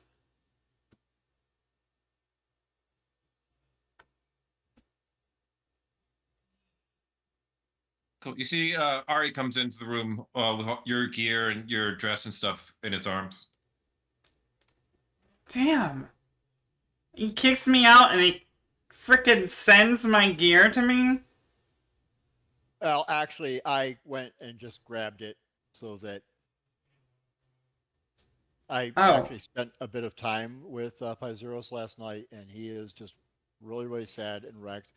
And I was trying to be really quiet grabbing your stuff, but unfortunately, I'm not very stealthy.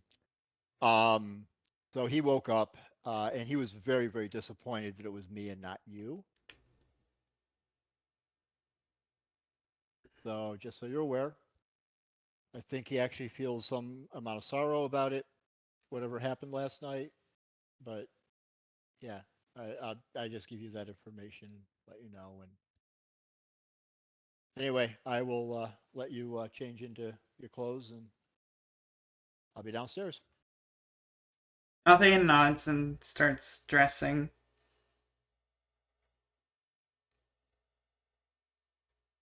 Cool. Briar, how does your morning go? I think this is the first time she's ever actually literally slept with someone else before, so Yeah. she doesn't know what to do. I think you have that similar moment that Althea had just the day before of waking up in somebody else's arms. Yeah. Push. She's probably gonna do something similar to what Althea did there. Like Hug and roll. Give me a sleight of hand check, DC 12. Okay. Do it this. Please fail this. Oh no! As if you were, pulling the tablecloth from underneath the dishes. You expertly slip yourself out right from under him. He just kind of shuffles a little bit to reorient himself and just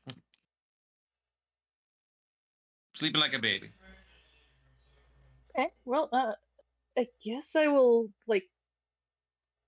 get up, start getting dressed, and then I'll open up my greenhouse and start replanting the flowers he gave me in there, and tending my bees and plants, and just, yeah, like this is normal. You do notice that somehow he got the information from Joyblade on what kind of flowers you would like. The information that Joyblade got back to him was that flowers that are really good for bee pollinating. Oh, that's sweet. Okay, that does make her happy. So yeah, she'll just try to quietly work on this while he is in there. And the door, it just creates an open doorway, so whenever he wakes up, he'll Well, I see think her it in creates there. an actual door because it was originally supposed to be a shop. Remember that we repurposed. Yeah. So it Okay. actually is a door appears in the wall that you can open and close. Okay. Well, she'll leave it open so he doesn't wonder, think she ran off or something. Right. Just Sorry, did Briar hear Althea yell initially? I don't know. I think it might have been what woke you up, but it was just like the noise to wake you up. You didn't really register what it was. Okay. Cool. Yeah. She will just then wait awkwardly, wondering when he will wake up on his own. You're doing your work and stuff, getting all this settled up, kind of settling into your happy place of okay, this is my space. I control everything here. Everything is fine, and kind of get yourself centered into it. And you just kind of hear, oh wow, because so I should get pancakes for the honey, right? You should put like honey on pancakes. Is that what we're doing, or are you a waffles kind of gal? You strike me as a waffles kind of gal. I like both, she says. Yeah, I do have some honey that's good for that. She will look over, and I'm sure she has some jars that are hopefully edible and not, Not to psychedelic in sleep flavor. forever, honey. Yeah. Although, if I decide I don't like him, then at least I'm not murdering anyone. Maybe. Let's see if Briar's epilogue is. Oh, and then you go and visit Briar, and while you're in her little store, you just see a sleeping goblin in the back corner of it. Who's that? Oh, that's my husband. Yeah. Isn't he cute when he sleeps? He's much better that way. Yeah, she'll get out some honey. Oh, you got some honey. Cripstar was like, oh, cool. Should you want me to go get some waffles and pancakes? And are we eating up here? We could have a little breakfast in bed, huh? Oh, you know what? All right. Yeah. All right. Okay. So I'll just wait there. You just get some honey for that. Okay. Yeah, Katya and Joyblade. I want to say that, since Katya doesn't sleep, she probably tried to sneak out of the room after he fell asleep. Mm-hmm. So you would have definitely, by the way, heard Althea waking up and going, "Where the fuck am I?" Yeah, I think she just snickers. She hears it. Otherwise, she won't get up or do anything. Mm-hmm. I think Joyblade would cast Lesser Restoration on himself so he wasn't hungover the next morning. Cool. And then woke up and just told Katya, so I missed you for the whole day. It was pretty boring without you. Did you all get up to anything exciting without me? Oh, now I want to say she stayed in the room.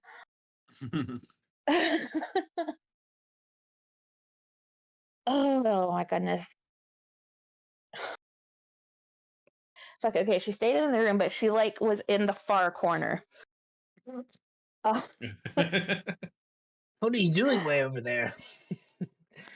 oh, since I don't sleep, I got a little restless, and yeah, I just moved around a lot. Uh, Well, you can. I'm awake. If you'd like to sit, or if you'd like to go about your day already, I can meet you downstairs.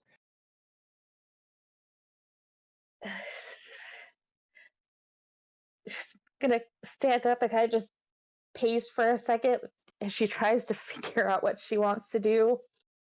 But she'll respond, "Oh yeah, I missed you two a lot. I always hate when you're gone. Um, we didn't do a whole lot. We fought some mummies. We fought a mummy lord, which was actually a paladin that was like infamous and to the vampires. There was that. I got to lay in her crystal coffin, and now I really want a crystal coffin. Um, He's like nodding, like this all sounds pretty great. Yeah, that's cool. yeah, I think you would have had fun with it. Except when we were trying to figure out our way throughout this place, it was a giant puzzle, and that was a whole thing of itself. But you know what? We were smart. We got through it. Um, she kind of stares at him and goes, I actually, I, I was gonna wait until we were all with the group, but I think that I should tell you right now. She, she'll sit at the very edge of the bed and go and say, I met with Lord Strahd last night. Oh, and he'll sit at the edge of the bed. How did the conversation go? he he told me that I was the new red matron, but because I was the new red matron, my uncle was ready to continue with getting that alliance in form, and so I was engaged to marry the next ghoul that was up in line, but I told Strahd to fuck off.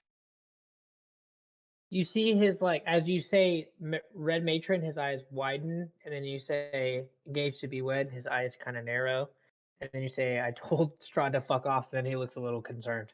And he says, he doesn't strike me as the type, from what you've told me, he doesn't strike me as the type to take that lightly.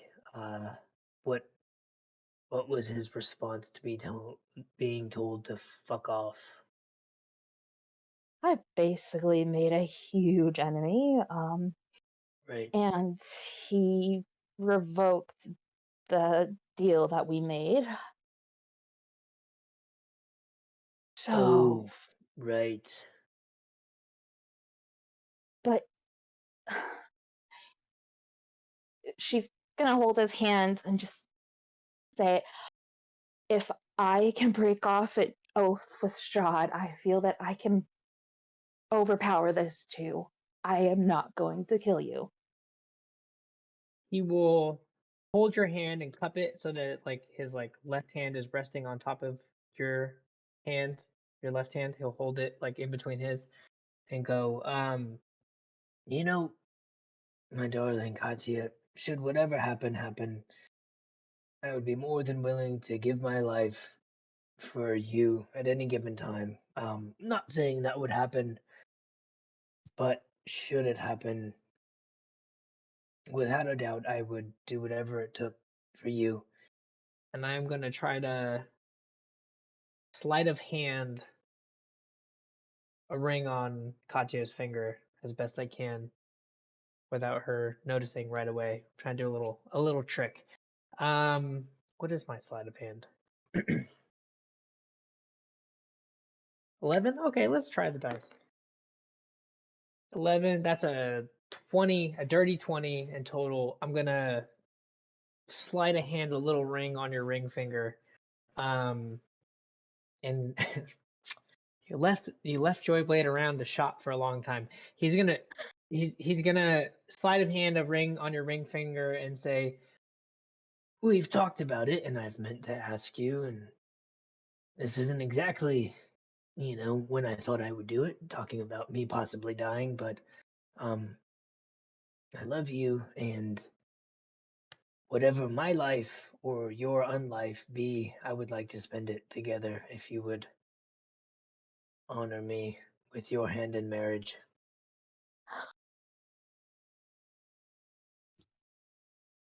When Brad said that he was titling this episode Engagements, this is. Oh, man. Yeah, that was good. That was really fitting for me. I didn't want to say anything, but it worked for me. Just stay silent for a moment and then just say, yes, I. Yes, I'll marry you. Fuck all this. We're gonna make it through this. No more talk of you dying. We're gonna survive this, and we're gonna live a long, beautiful life. Long, beautiful. Do you think Althea and Briar would be interested in doing like a three-way wedding sort of thing? We could really make it a big celebration. I love you, dear, but no. That's fair. I just wanted to float the idea. You've made me incredibly happy. I'm very grateful for you, my love, and we will figure this out. I have no doubt. She'll go in to kiss him. Do I need to make another wisdom save? I think as deeply as you intend to kiss him, yes. Wisdom save, DC 5. Okay. I'm feeling really cocky about it, and I feel like I shouldn't. I'll use my point just in case. Okay. Okay. Okay, I'm good. Safe bet. Nothing to it. Yeah. See, that just makes her feel more confident that she can get through this. After she's gonna go, okay, I still have to tell. Oh, wait. Aaron knows and Arya knows. So I'll say I got a very, very brief explanation. But yeah, I need to tell her and Briar of this situation. But after that, she's gonna kind of hold her cloak and go, I'm getting rid of this. I need to get something new. And I'm gonna burn this. We can get you something more fitting. Was it the design? You weren't keen on this for a particular reason. Should we can go out and buy you something. Why don't you keep it just to keep yourself sheltered from the sun? Why don't we pick you something up when we leave the inn? Yes, that is the intended thought. Joyblade. But, As you're talking about this and you have Arabella or Katya in your arms, you feel a pulse of magic from your ring. And you're not given direct words from the being inside of it. But an idea pops into your head. Arabella, or Katya, has lost some ability due to a loss of station and authority she no longer possesses. But if she were sworn in and wielded the authority of some being of particular stature, She might have that back. Ooh boy. He I think he would look at Katya and say, oh man, how would he say this? Look, I'm not quite sure all the intricacies of your relationship with Strahd and know what sort of powers he granted you, but I might have something for you. I might have something that might replace whatever might have been lost when he took this deal back. Should you want it, it's your choice, my love, but I might have something for you. Gonna inquisitively look at him and ask, what did you have in mind? I've spoken to you very briefly about my actual father, but he's fairly powerful. Should you choose to swear allegiance with him, as I sort of have unknowingly, but it really has worked out in my favor. But should you choose to align yourself with him and our fight against Lady Stormrun, I think he might be able to grant you some abilities, something that might replace whatever Lord Strahd took from you. Kind of stay silent for a moment before answering. Say, so, making a deal with my father-in-law to be. Huh. That's a thought. I think I need to know more about him before I just blindly go into this. That's a fair assessment. Perhaps I'm not exactly sure how I speak with him. It's sort of this intrinsic thing, but I'll work on this. I'll meditate it on a bit, and maybe the next time I speak with him, I can bring you with me. We can speak with him together. That would be a wise decision, yes. He just sort of kisses the back of your hand and says, "We'll figure this out. Let's see if everyone's downstairs eating breakfast." I'm really quite interested to see Briar after her night with Grimmsnarl, if I'm honest. I saw Grimmsnarl arrive and I turned the other way, so I wasn't completely sure what was going on there, besides the fact that he was obviously there for her. I mean, look, in the circus, our tents were right up against each other, so she's in for a night. And he'll sort of he'll stand up and start getting dressed and head downstairs with Arabella or Katya when she's ready. Cool. You get dressed, guys. Go head downstairs for breakfast. Yeah, I think everybody comes down for breakfast except for Briar. Briar and Grimsarl don't come down for breakfast.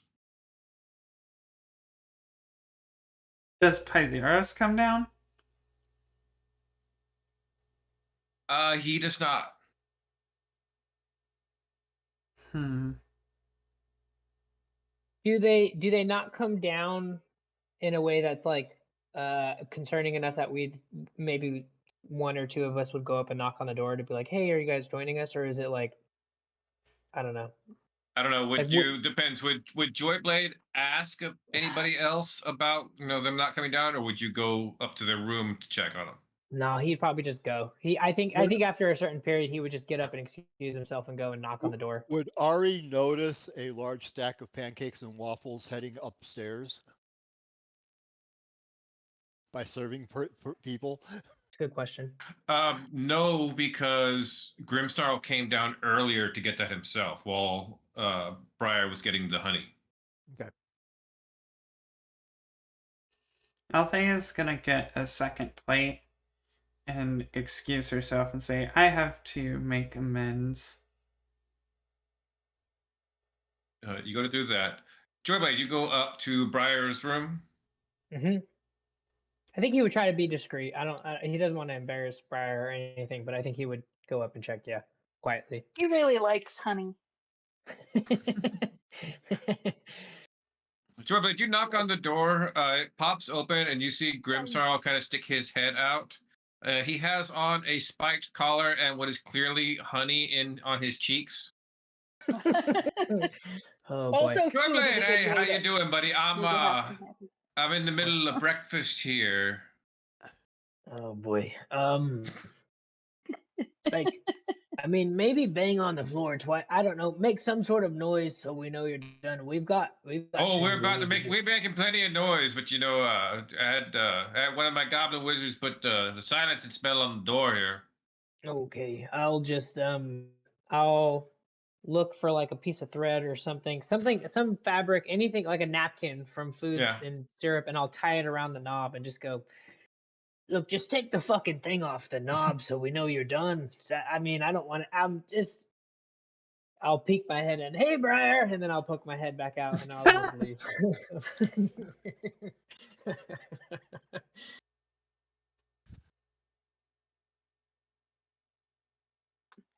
She probably ducked under something when you did that. Mm-hmm. She I did would. hear I would. the. Yeah. Sorry. No. Go ahead. Go ahead.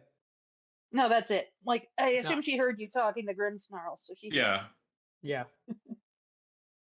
I would poke my head in and say hi, and then I would just tell Grimmsnarl, let us know when you guys are done, I guess. And then I go back downstairs and sit up at the table, like sit myself very proper and just there. They're busy. They'll join us when they're done. And then he'll just sort of stare into his pancakes. Never looking pancakes the same way again. This is, I don't know if I want to eat this anymore. Okay, Althea, you go ahead up to your room. Okay. She's going to knock on the door with her boot. Here, come in, and the door magically opens. She stands in the door with 2 plates and is kind of somber. See, Pyzeros is standing a little ways past the door, dressed up for the day, kind of awkward and just a little tense. Althea, lovely to see you this morning. Can we have a conversation, Pyzeros? I would like that. Cool. Perhaps it's better if we have it over breakfast. He goes over to the little dining table here and pulls out your chair. She sets both plates down and then stands beside the chair and then motions to his. He sits down. She sits down with him. So, I'll be quite honest with you, Pyzeros. I did not know how to answer you yesterday, last night, and I was mad and hurt that you went and shut me out of the room. Not very good for promoting communication. But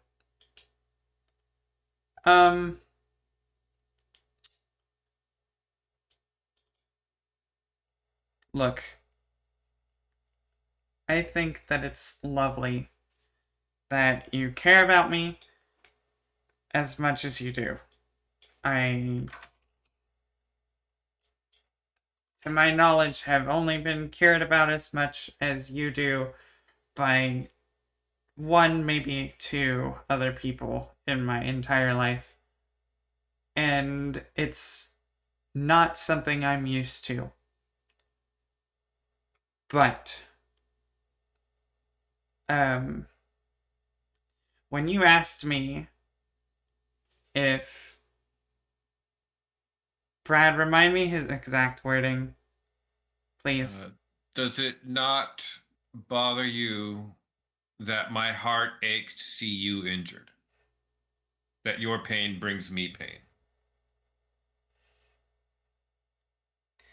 when you asked me if it hurts you to see me hurt, I had to think about it.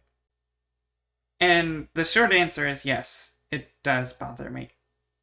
But it reminded me of something that my father would say at times. I will worry about your health, and you will worry about mine, and we will look after each other even when we cannot look after ourselves. I have things that I have to do. I cannot ignore them. You have things that you have to do that cannot be ignored. And sometimes these things that we must do will conflict. And that's okay. Phaseros nods a bit and he chews his food, thinking, first of all, I would like to apologize for shutting you out of the room. I have dreamed of a very long time of you, of the wonderful woman that you are, and being together with you. So when we are here now on the eve of starting a life together, you to come back injured, and though you may tell me it was all fine and such, the veracity of your wounds clearly says it could have gone differently.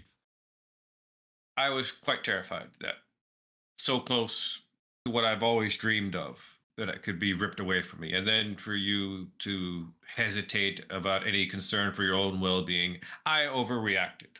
I was out of line with that. So I apologize. Now, you have asked me a difficult question. I will ask you one that I want you to think over and not answer immediately. Are you truly attracted to me without really knowing who I am and what I stand for? Or are you merely attracted to the idea of me?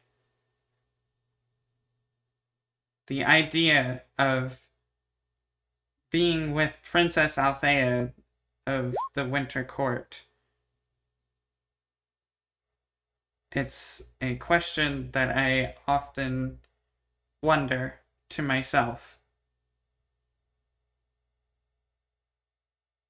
So, and she'll take a bite or two, and she'll change the subject. Did you ever secure an audience with any of the noble families? Spoke to several of the families, yes. Audiences with them within a day or two were not quite forthcoming. So unfortunately, I was unable to get anything. I did, however, manage to wrangle some agreements to concessions or things. If there are provisions you might need to stock up on, I have secured some discounts and some places of repute that would have better than the average stock of the commoners. Good. Thank you. As to your question, Althea, yeah, I can say without any doubt in my mind that I am attracted to you, Althea, and all that you are. If you had asked me if I was in love with you or the idea of you, I would be quite unsure of where to speak with that. But I am absolutely attracted and wish to know more of you, to grow together, to see where our lives will lead us.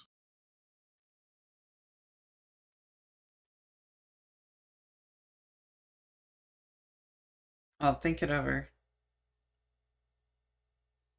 I'm interested to see what life holds. And she finishes up her food and says, "We have a long day ahead of us, and I would rather spend it in the company of friends with you with us than worrying about,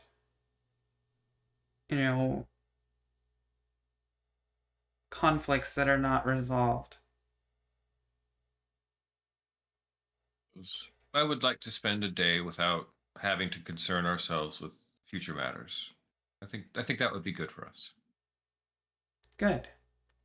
And she stands up and grabs her plate and waits for him at the door. Cool. He takes his stuff, follows you down. About on your way down, about time that Briar and Grimsorrow finally leave their room. So you kind of run into each other on the hall and down the stairs. Oh, good morning, you two. Did we- How are you? Did we hear them at all? He had a silence cast on our door. Yeah. On the door. But what about the walls? No, they didn't go through. Okay. Good morning, Briar. You're waking up late. I had, my greenhouse to tend to. Ah. She's looking. She tended to my greenhouse, all right. I was about to, Put it in the I was quotes. about to say her Zero's face calls looks it. very guilty. Yeah, you by Zero's calls out. Oh, well, one of the tricks. Did you do the one where you lay on the bed with the rose in your mouth? Oh, yes, I did. The chicks love that. They say they don't, but they dig that one. What? Okay. Whatever it was, whatever I said, please believe it. You gotta believe someone when they say they don't like something.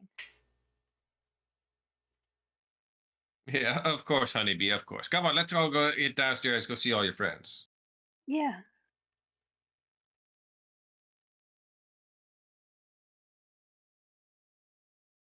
See, by Zero sees Thea's questioning look when they're talking about, oh, did you try the such and such thing? He looks at you. He goes, "We were in the same fraternity at Strixhaven." So will we see a lot of each other once we're married? Oh, I sure hope so. Why wouldn't we see a whole lot of each other? I mean, I'm gonna need your help running. Oh crap! What was it? Briarsthorn? He said the Briar Patch. Briar Patch. That's what it was. Yeah. I'm gonna need your help running Briar's Patch. No, she was asking Paizero's stat. Oh, I thought you were asking it yourself. Yeah, Paizeros goes, because she expects to see more of him when she's married to him.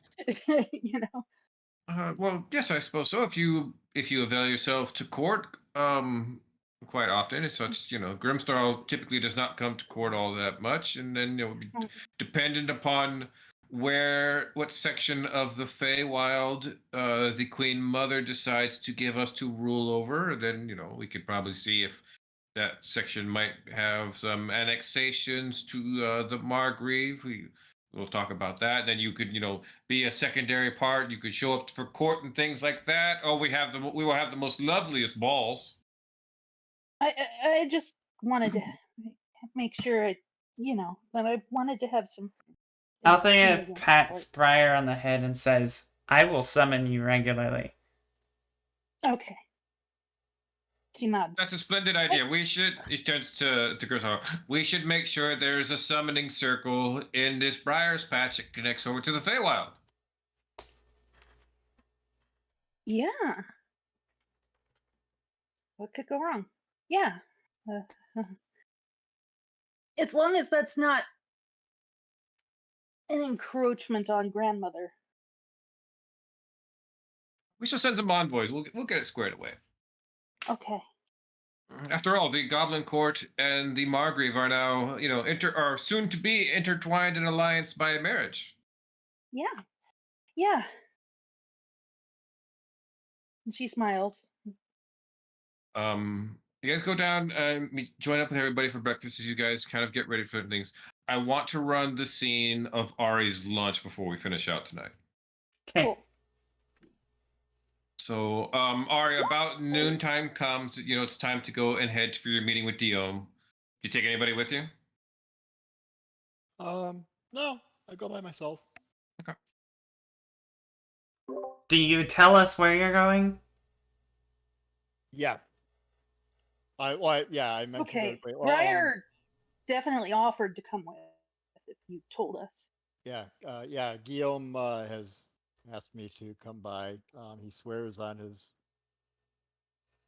He gives his word that there will be nothing but talk. What about when So you leave the meeting? usually in these situations, there will be at least some amount of time for us to get away and depart. I can be subtle. What if You we're just know, I like can be a mouse. nearby, Ari?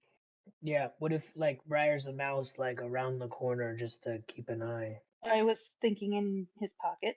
In your pocket. She's in your pocket. The rest of us are around the corner. We're just there in case. If Hey. you would like to be nearby, then sure. I'd feel Or better. Make sure we nothing happens. we could Okay. have Irina follow you overhead and make sure that there's no ambushes set up after you're in wherever you're going. Wait, hang on. There's something else I can do. Let me just look at this. I have not done it yet. I'm posting this here for Brad to help me read. Because she can cast telepathic bond.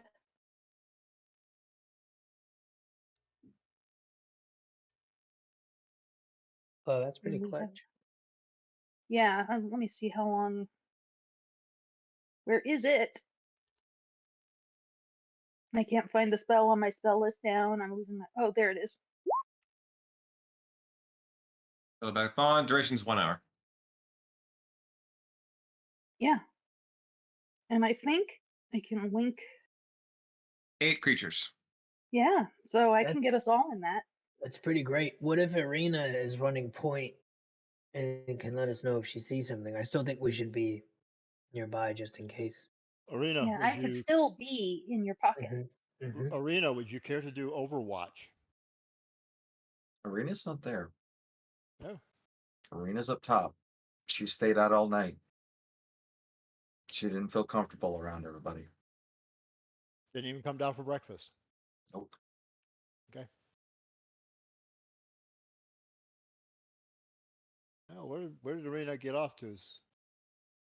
Well, you probably remember the last place you saw her was up on the roof last night. I think Katya will excuse herself to go and see Arena. Okay. So, Katya, you go and find Arena. She'll step outside and signal her down. Yeah, what you need? Are you okay? Heads. She'll just get down.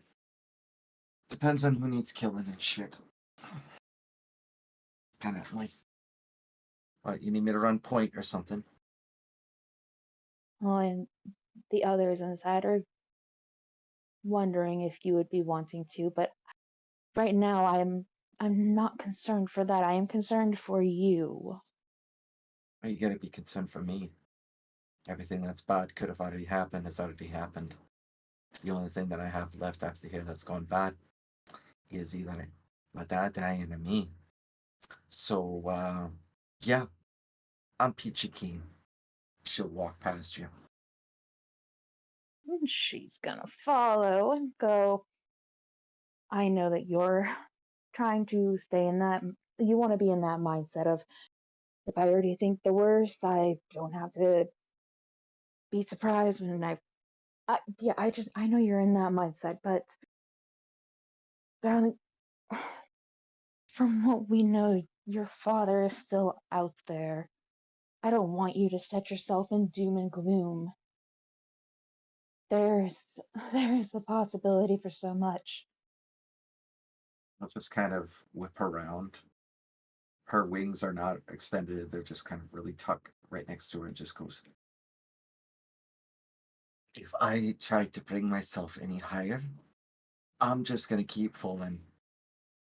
So, what's the point? So don't worry about me. As long as I keep this way, it means when it's actually the truth and he is alive, like you said, it'll be great. But right now, none of us have time to start thinking about cans and shoulds and haves and wants. It's what's needs right now. What needs to happen is Lenore Stormrun needs to fucking die. The undead need to fucking die. Every single fucking person in our way needs to die. And I need to be in the forefront to watch and make sure that all of y'all are safe. Because you are the only thing right now that's keeping me from leaving this whole fucking thing. Alright? Remember that. You are the last people I could currently trust. I can't trust anyone else. Katya's gonna take a step forward, be right in her face, and go, I understand.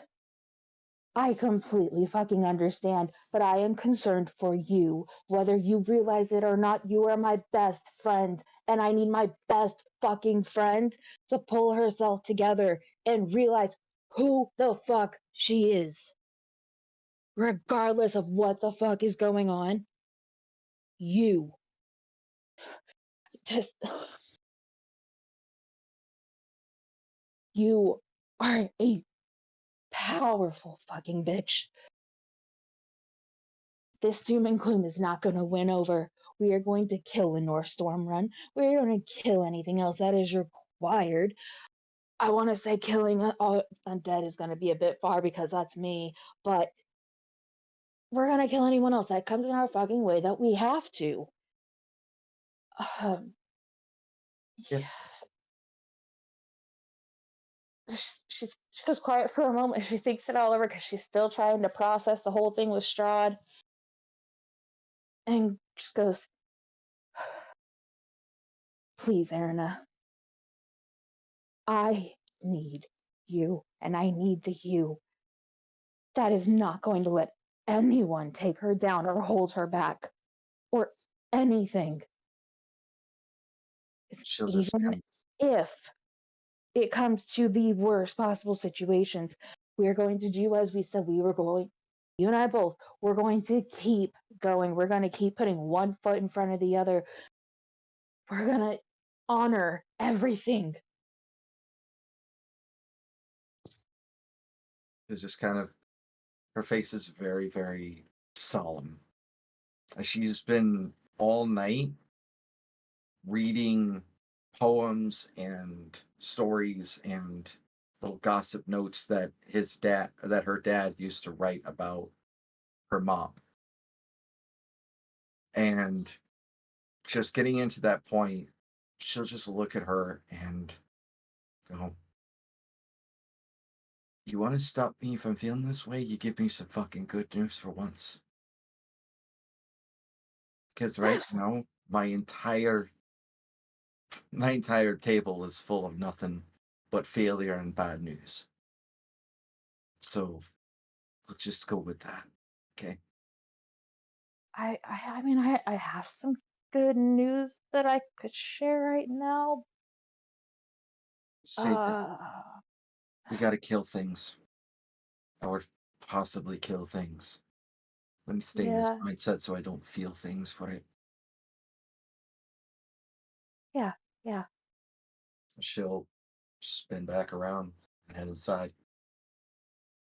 Yeah, what you'll need.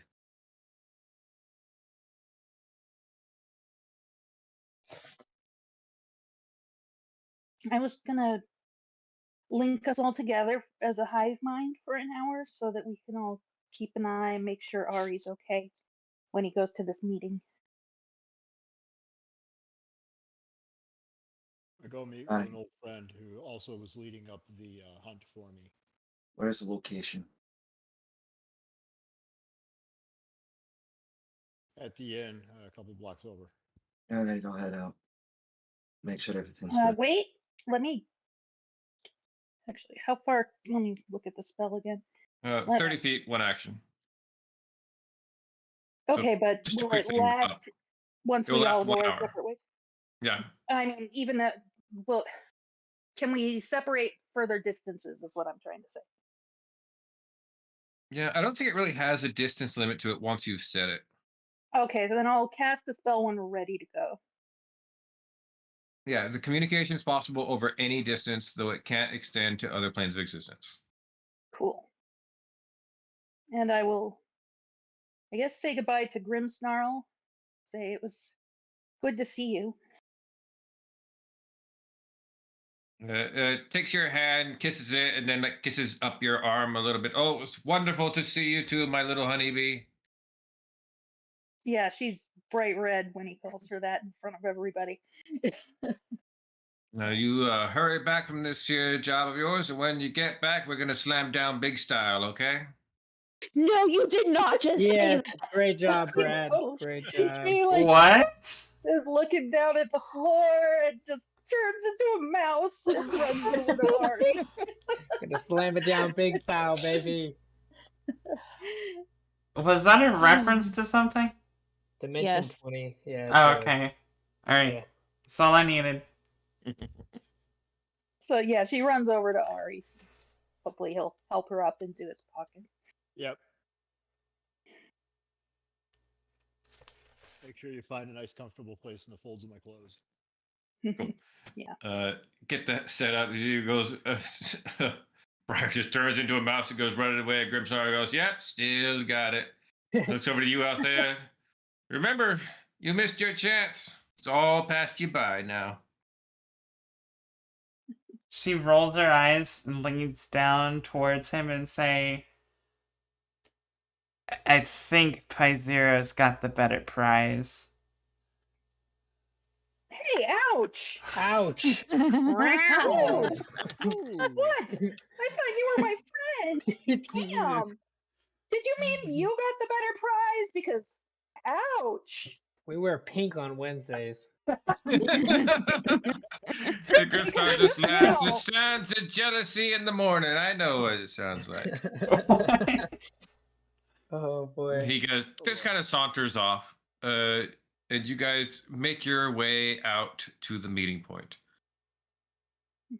Are you enter in alone? Althea up from above, scouting out, keeping an eye out for anything else. Althea? Althea, Arena.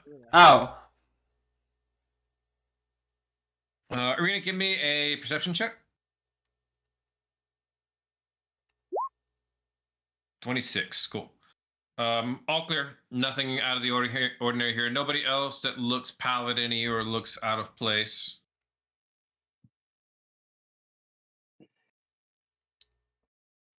And Ari, you enter in and see sitting there at the center table, excuse me, is Guillaume. And he sees you, gives you a polite nod and gestures to the seat across from him. I grabbed the seat across from him. See, Guillaume slowly and very deliberately takes his longsword off of his belt and sets it crossways on the table in front of him.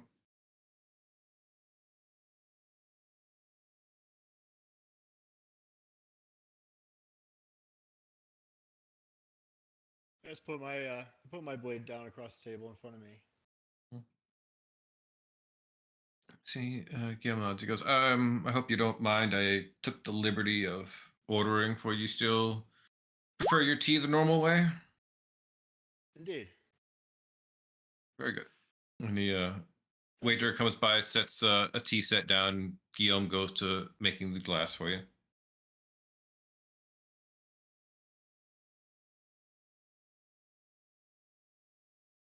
Wait a minute. So They Gil- all trained at the same place that my mother established. Do I know this person? Not that your mother established that. That Okay, partially. partially because your mother partially aligned herself with Lance's order after she split Okay. from hers.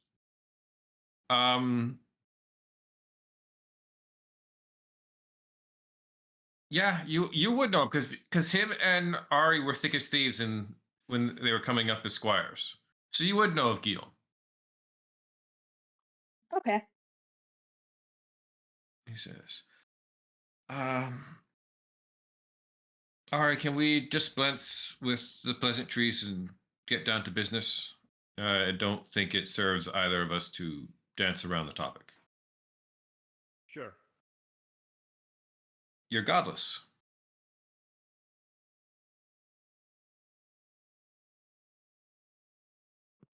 I am. See, he nods his head and ponders on that for a moment. How long, Ari? Was this something you had always planned? Have you just been, pretending? I did not plan it.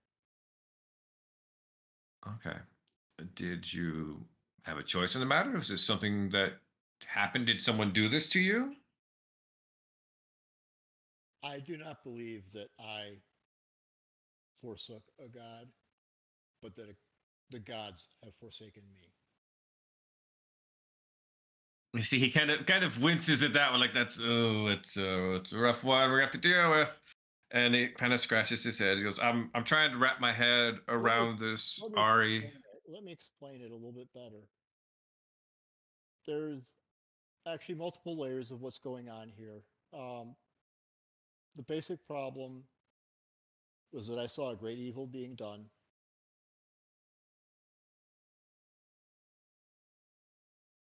And my God at that time instructed me not to deal with it.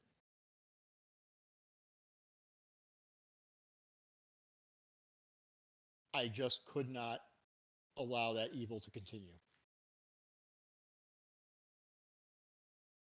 So I put a stop to it. At which point I found myself godless. You always did think with action first, worry about it later. What's the game here, Ari? Is you going to overthrow the orders? Cast light onto the dark secrets that the population isn't supposed to know? Apotheosis? I mean, for right now, I take up and try to do my best to help people as best as I can.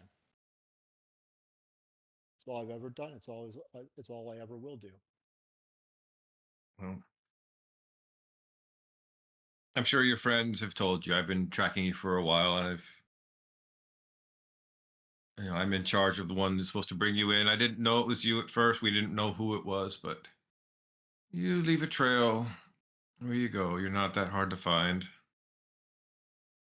Maybe that's the point of it. But I was quite tempted to just. I'd heard about you in where was it? I think it was in Jost. That you were there and happened to be there at the same time. If it weren't for the fact that we got ambushed by a large number of vampires and vampire spawn. yeah, I saw that block that got destroyed. There was a couple of very particular smite scars on the ground. Yeah, yeah. Yeah, if it weren't for them and our need to continue taking care of that business, I was going to actually walk up to you guys. But like I said, we had that, and then we got recovered, and we didn't have time left to be remaining in the city. We had to get down here, take care of some other business. So I was actually kind of glad when I heard that you were looking for me and you were down here already. But I do have a question for you. How did you get down here so quick? Well, we had to use a couple of our fine steeds, and then we had to outfit them with some special horseshoes that we got from the eggheads, as we call them. Ah, okay, okay. Ari, I have an offer for you. He puts his hands on the table as he looks. Things went well for me. I've got some pool, and I talked to higher ups, the bosses, not the bosses, you know, not the boss with the capital B, but you know the High Paladin. You can come in. Just turn yourself in. You come back with me. We go back to the order. They do a couple of rituals and stuff, get you cleansed, and then you know we get you sworn back into a new god. We can wash this all aside. We can get you back on the right path, back to being a paladin for a real god, to doing real work. What's wrong with answering the prayers that are going unanswered because they were not addressed to a particular god? All right, come on. It's not that simple, and you know it. You know, there's I rules know, and there's organizations and rules, there's institutions and laws, and bugger all that. I'm as lawful as anybody, but I don't pay attention to laws that are evil. God damn it, Or Ari. lead I'm to evil. trying not to have to take you in the hard way. I have absolutely no intention of being judged by any mere mortal, so there's that too. You're always too fucking stubborn for your own good. You know that? Always have been every time, ever since we were squires. He just throws up his arms in a big old shrug. He shakes his head, stands up, puts his hand on the sheath of his longsword. I'll do my best to keep your friends out of it when time comes. Do what you have to do. Don't let it get to the point that I have to kill any paladins. I really, really do not want to do that. I really, really don't want to have to kill my friend. So I guess we just got to do what we got to do. And he gives you a last nod, picks his sword up, and walks out. And that is where we will call it this week. Goodbye and good luck, Guillaume.